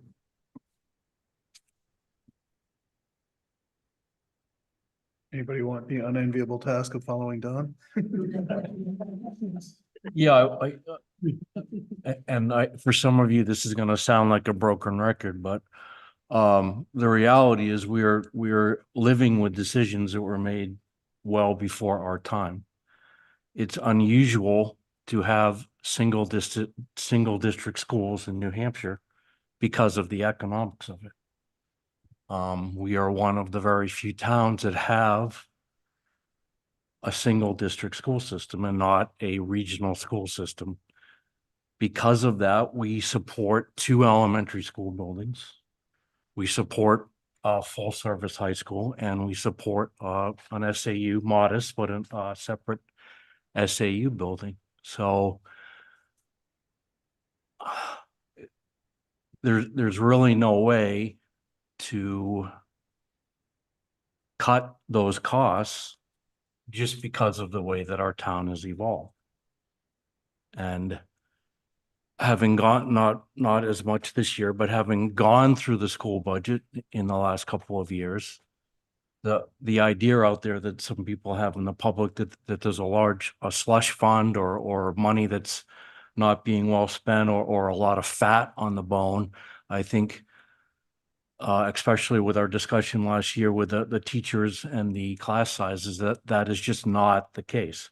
I understand it is confusing for some taxpayers, the whole concept of the fund balance, because we do have to budget for things legally that may not come to pass, so that it is normal practice, not just in Hopkinton, but in all these budgets, to have some money left over at the end of the year. That's not something that we or the school board is doing wrong. That's just part of the budgeting process. But at this point, unfortunately, there's no way to go back and change these decisions that we now live with today. So unless somebody has some proposals that are fairly radical and the time may come to start talking about cutting services at the town level and to give up some of the excellence in the schools, which are a combination of many factors. But personally, from my experience with people that I know, both that have lived in town for a long time and newer people coming into the town, that's going to be a hard sell, because the reality is people move to this town because of the quality of the school system.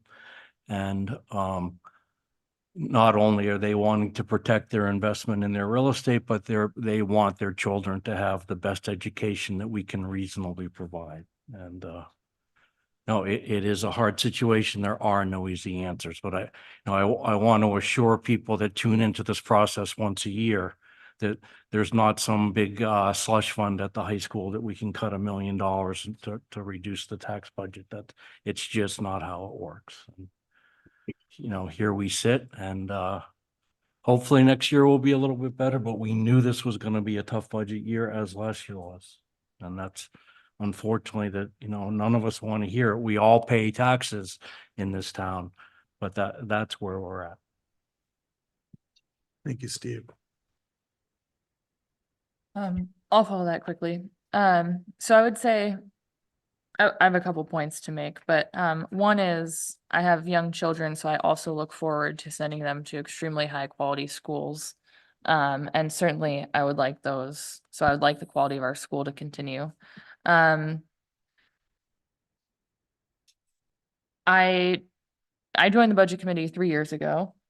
So not the tenure that Dawn has, but I think even over that time, since the new superintendent, Mr. Flynn joined, the quality of reporting and transparency seems to have increased, which I appreciate. I think that most of this budget committee has acknowledged in the past. So I would agree that I haven't seen any areas that are especially suspicious as a slush fund. And certainly the committee has looked, in particular last year, we did actually push back on the overall increase, and that resulted in the debate around class size. What came out of that what is a credit to the school board that took it up and implemented a class size policy. And I think the budget committee will continue to look for areas to push on like that. I really struggle with this budget too, because it feels like an especially thankless exercise to look for fat that doesn't really seem to exist. The one point that I wanted to note, and I know there are a lot of members of the board here and the administration, is that I think the town has made itself pretty clear on the appetite for continued increases to the budget. And I know that there were some additions to the full-time employee base over the past few years. I think all of which I wholeheartedly agree in a vacuum absolutely made sense. That being said, as we move forward into the next cycle, I would encourage the board and the administration, as there is natural attrition or other opportunities, to really consider what additional increases in full-time employees would mean to the operating budget and our ability to sustain any of those increases. I think there has not been meaningful additions in the past 2 years, but prior to that, I think we were operating at a lower number. And so that is one area that I would just encourage going forward, that the school board and the administration be very mindful of. I also have a comment on the town. Should I wait on that one? Okay, should I do all at once? All right. We're all friends here. On the town, I think most of the meetings this year, the transfer station and the green bag policy has come up.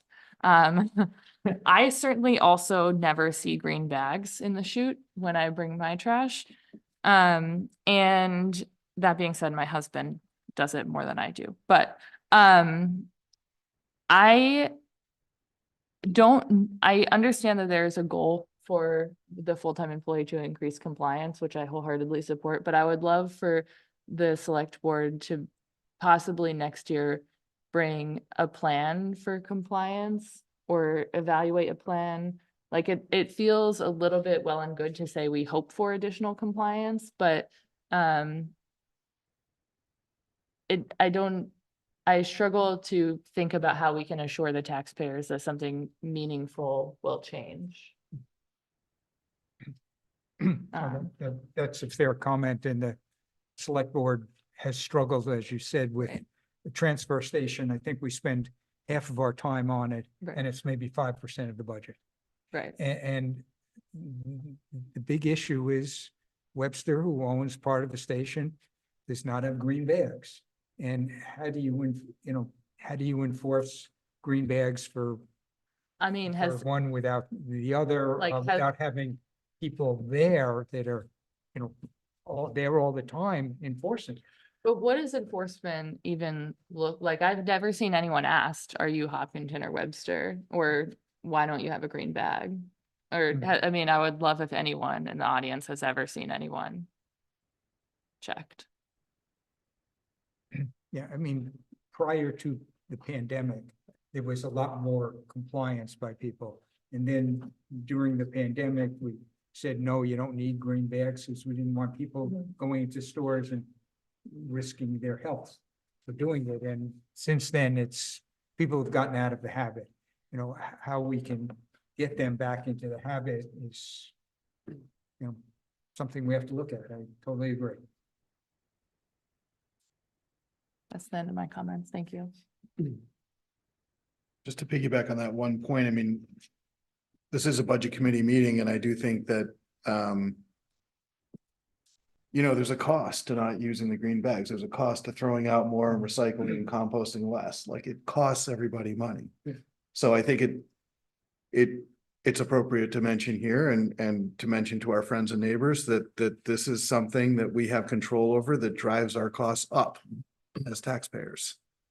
So it's something to think about culturally as a town. And it's something that we've certainly talked about in our meetings, but I think it is good for the public to think about, that there is a cost to not using green bags. There is a cost to throwing out things that otherwise could be diverted out of the trash stream. So To the extent people recycle, it's to everybody's benefit.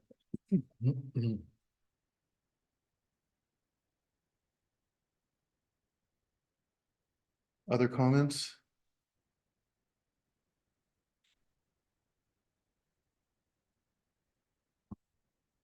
I know I had said we were talking about the school, but then Krista kicked it open. So if there are comments on the town or the precincts.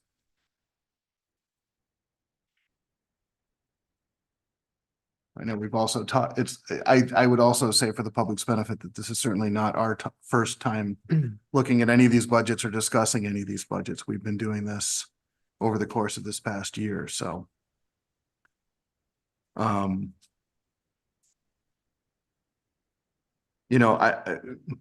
My own, I guess we have a lot of broken records up here. But every time we come to this meeting and every time I go to town meeting, we can't control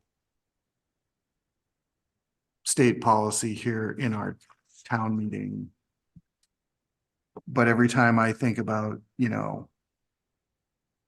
people taking the pledge, every time I think about, just the lack of state dollars going toward education in this state, it just really increases the burden on the towns, on all the individuals that are struggling. There's a lot of state dollars that it's just a shame that that they aren't allocated differently, is what I'll say. And our only recourse is at the ballot box.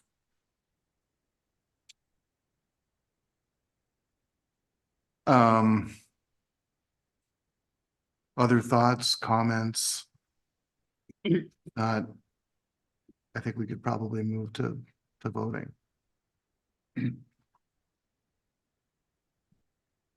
I would move that the budget committee approve the school district operating budget and warrants as presented. Second.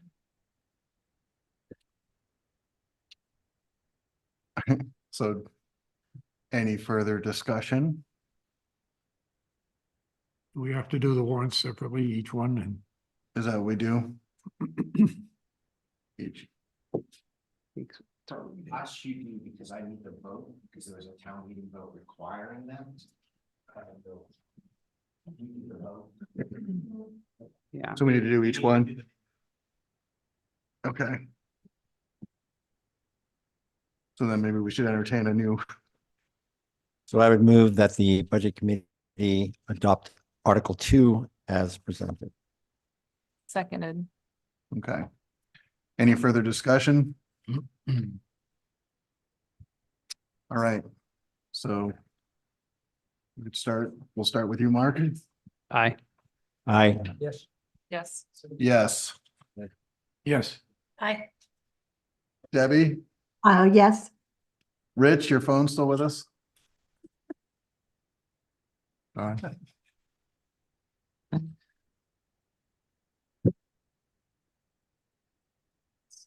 Must be Elon Musk. So we'll say that's an abstention.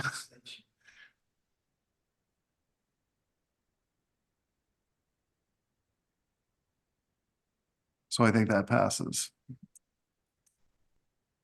I would ask the Budget Committee to adopt Article 3 as presented.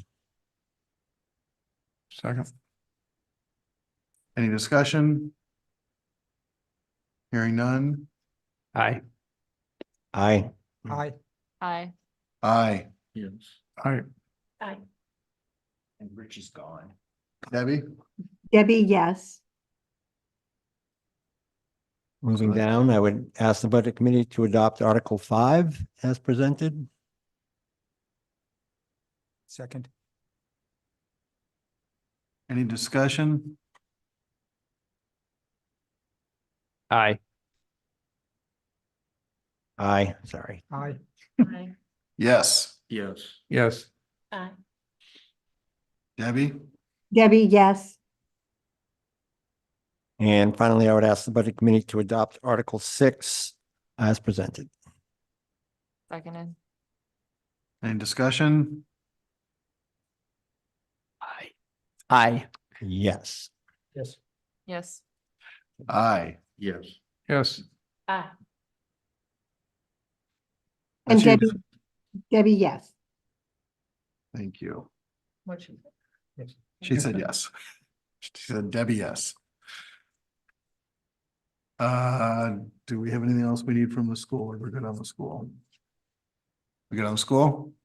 Okay, I just wanted to say thank you to Michelle for all her hard work and putting all of that together. yes, very much agree with An that. excellent point.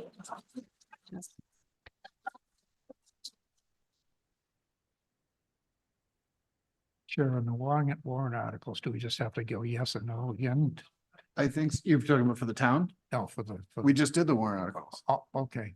That was as That presented. included the, all right, no, it's good, it's good. No, Yeah, it's good, it's good. we don't have to actually read them, right? We can. Yeah. That's sufficient.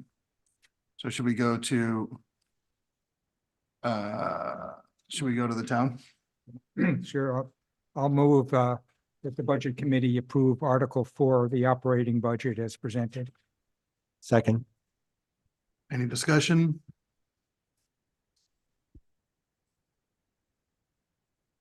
I just hope next year when the town comes back to present their budget, that they'll take some of the advice that maybe it was mostly myself was giving this budget cycle. But I know they're moving forward with obviously looking at the tipping fees at the transfer station and resetting the green bag fees, but just I think we need to be looking at impact fees, and I would like to see some of these departments rebuilt from the ground up as far as how the budgeting is done. So just my 2 cents on when they come back here next year, not probably going to be as anxious to vote for a 13.5% increase if those things aren't done.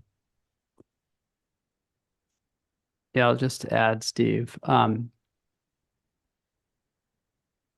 going to support this budget, and because I think it's reasonable and prudent and well justified, which I think feel like are the thresholds for the Budget Committee to decide to set something forward to the town.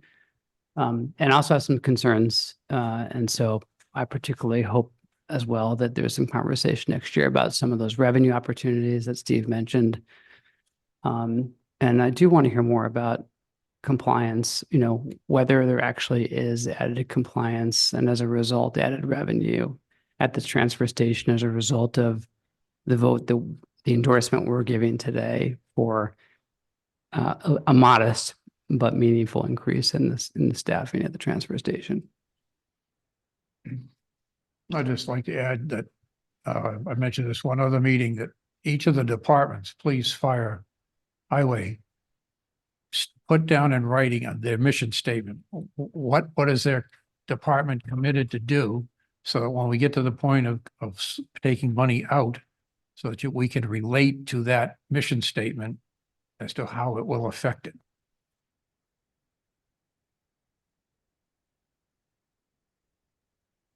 Other thoughts, comments on the town budget?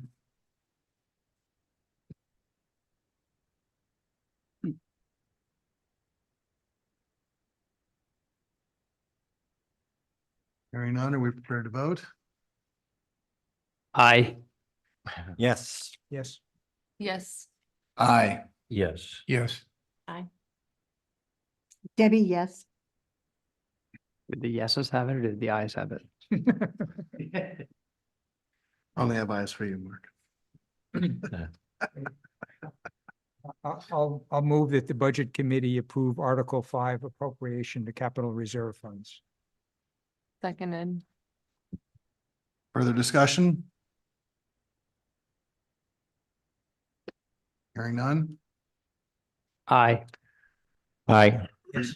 Aye. Affirmative. Yes. Yes. Debbie, yes.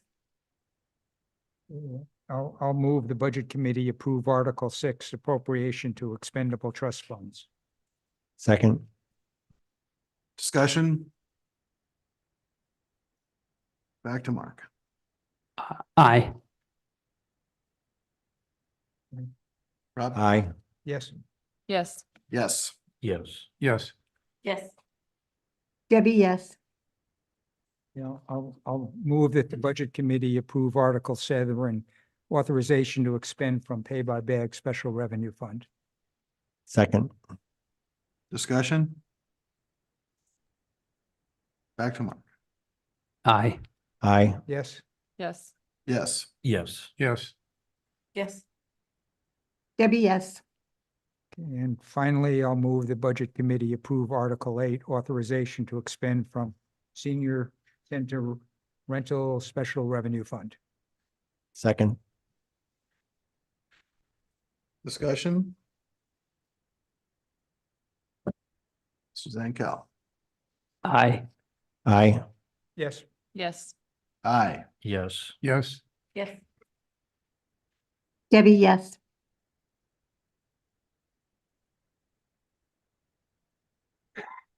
We through? I move we accept the Kentucky precinct budget as presented. Second. Discussion? Neil, do we have to go through each number? Each item that has dollars in it? Yeah, just two more. Well, again, I've got 5 that have dollars in them, so I have one warrant article with the 250,000, but the others are, I thought last year we had to do any one of them that had dollar amounts, we had to do them individual. I'm happy to not do it, so. Warrants. Okay. Okay, see if the precinct will raise and appropriate the sum of $65,000 for general government expenses. Second. Any discussion? Oh, Pardon? That's how I understand it, yeah. any more discussion? Hearing none. Aye. Aye. Yes. Yes. Aye. Yes. Yes. Yes. Yes. See if the precinct will raise and appropriate the sum of $16,000 for street lighting. Second. Discussion? Keep it light. Aye. Aye. Yes. Yes. Yes. Yes. Yes. Yes. Yes, Was that it, Don? Pardon? I thought you had three. Excuse me, to see if the precinct will raise and appropriate the sum of 228,550 for water distribution and treatment. Second. Any discussion? Hearing none? Aye. Aye. Yes. Yes. Yes. Yes. Yes.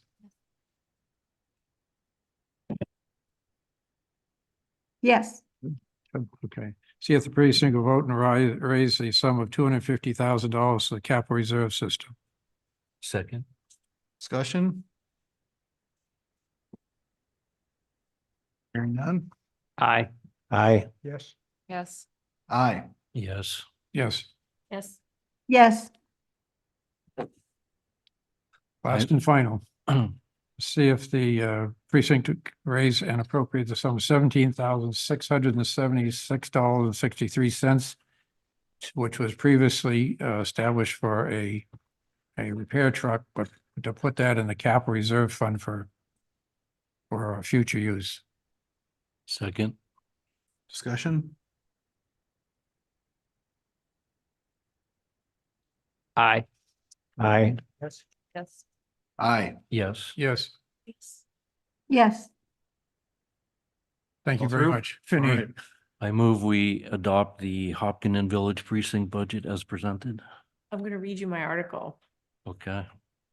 To see if the village precinct will vote to raise and appropriate the sum of 97,307 for the general expenses, 76,924 from water sales, and 20,383 from taxes. Second. See, Don, that's how you do it. Put it in one Hello. article. Hopkinton Village has always been different. With a mission statement. Any discussion besides comment from the distinguished gentleman? Hearing none? Aye. Yes. Affirmative. Yes. Yes. Yes. Yes. yes. Anything further for the Hopkinton precinct? Dare I hope that we are through? Anything else? We formally recognize the hard work of the school board, the department heads, and all the teachers on the school board side, on the school side, school district side, excuse me, and the department head and select board, and certainly our town administrator on the town side. I thought this budget process, obviously not what we wanted to see, but much smoother than in some previous years due to everybody's hard work. Yeah, here. Amen. I agree.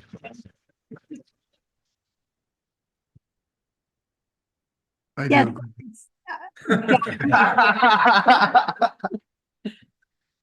Jonathan, I don't know, Yes. if I could just make a statement. First, I wanted to apologize to the budget committee and the people that are in attendance here for not being able to be there.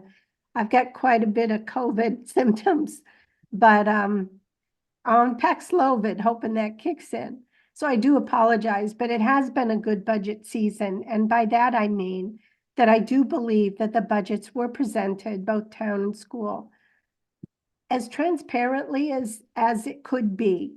It was very easy to go through the budgets together. When I attended the meetings at the school board, I felt that they were so ready and able to go through all of the information and show us why things were as they were. And the same when I listened in on the select board meetings. It made the whole process so much easier when I went to the budget meetings, and then I would rehear the information.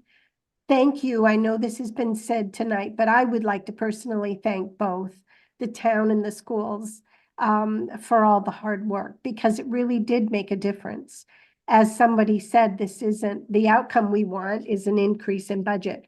But Dawn, thank you for the numbers that you gave, which really put things in perspective. And we do have to look at inflation. It's affecting all of us. And it's also affecting us keeping things going. like Don said, we have to make a choice, services or keeping the quality that we have within our town. So thank you. Thank you, Debbie. Um,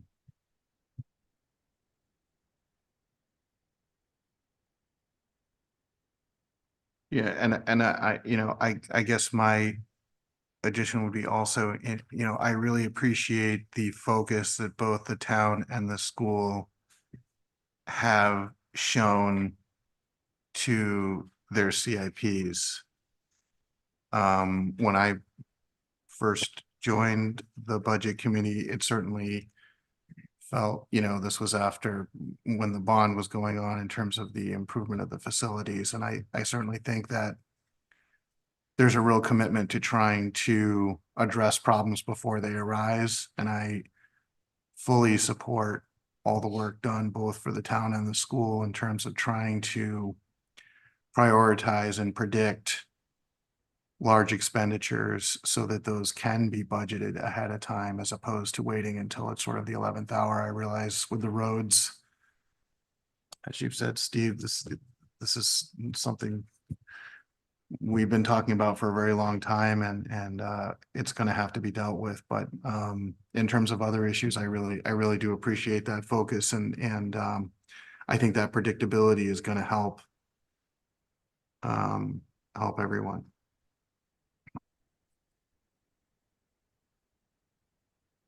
Any other thoughts? Note of inquiry, don't we previously have a written? Okay.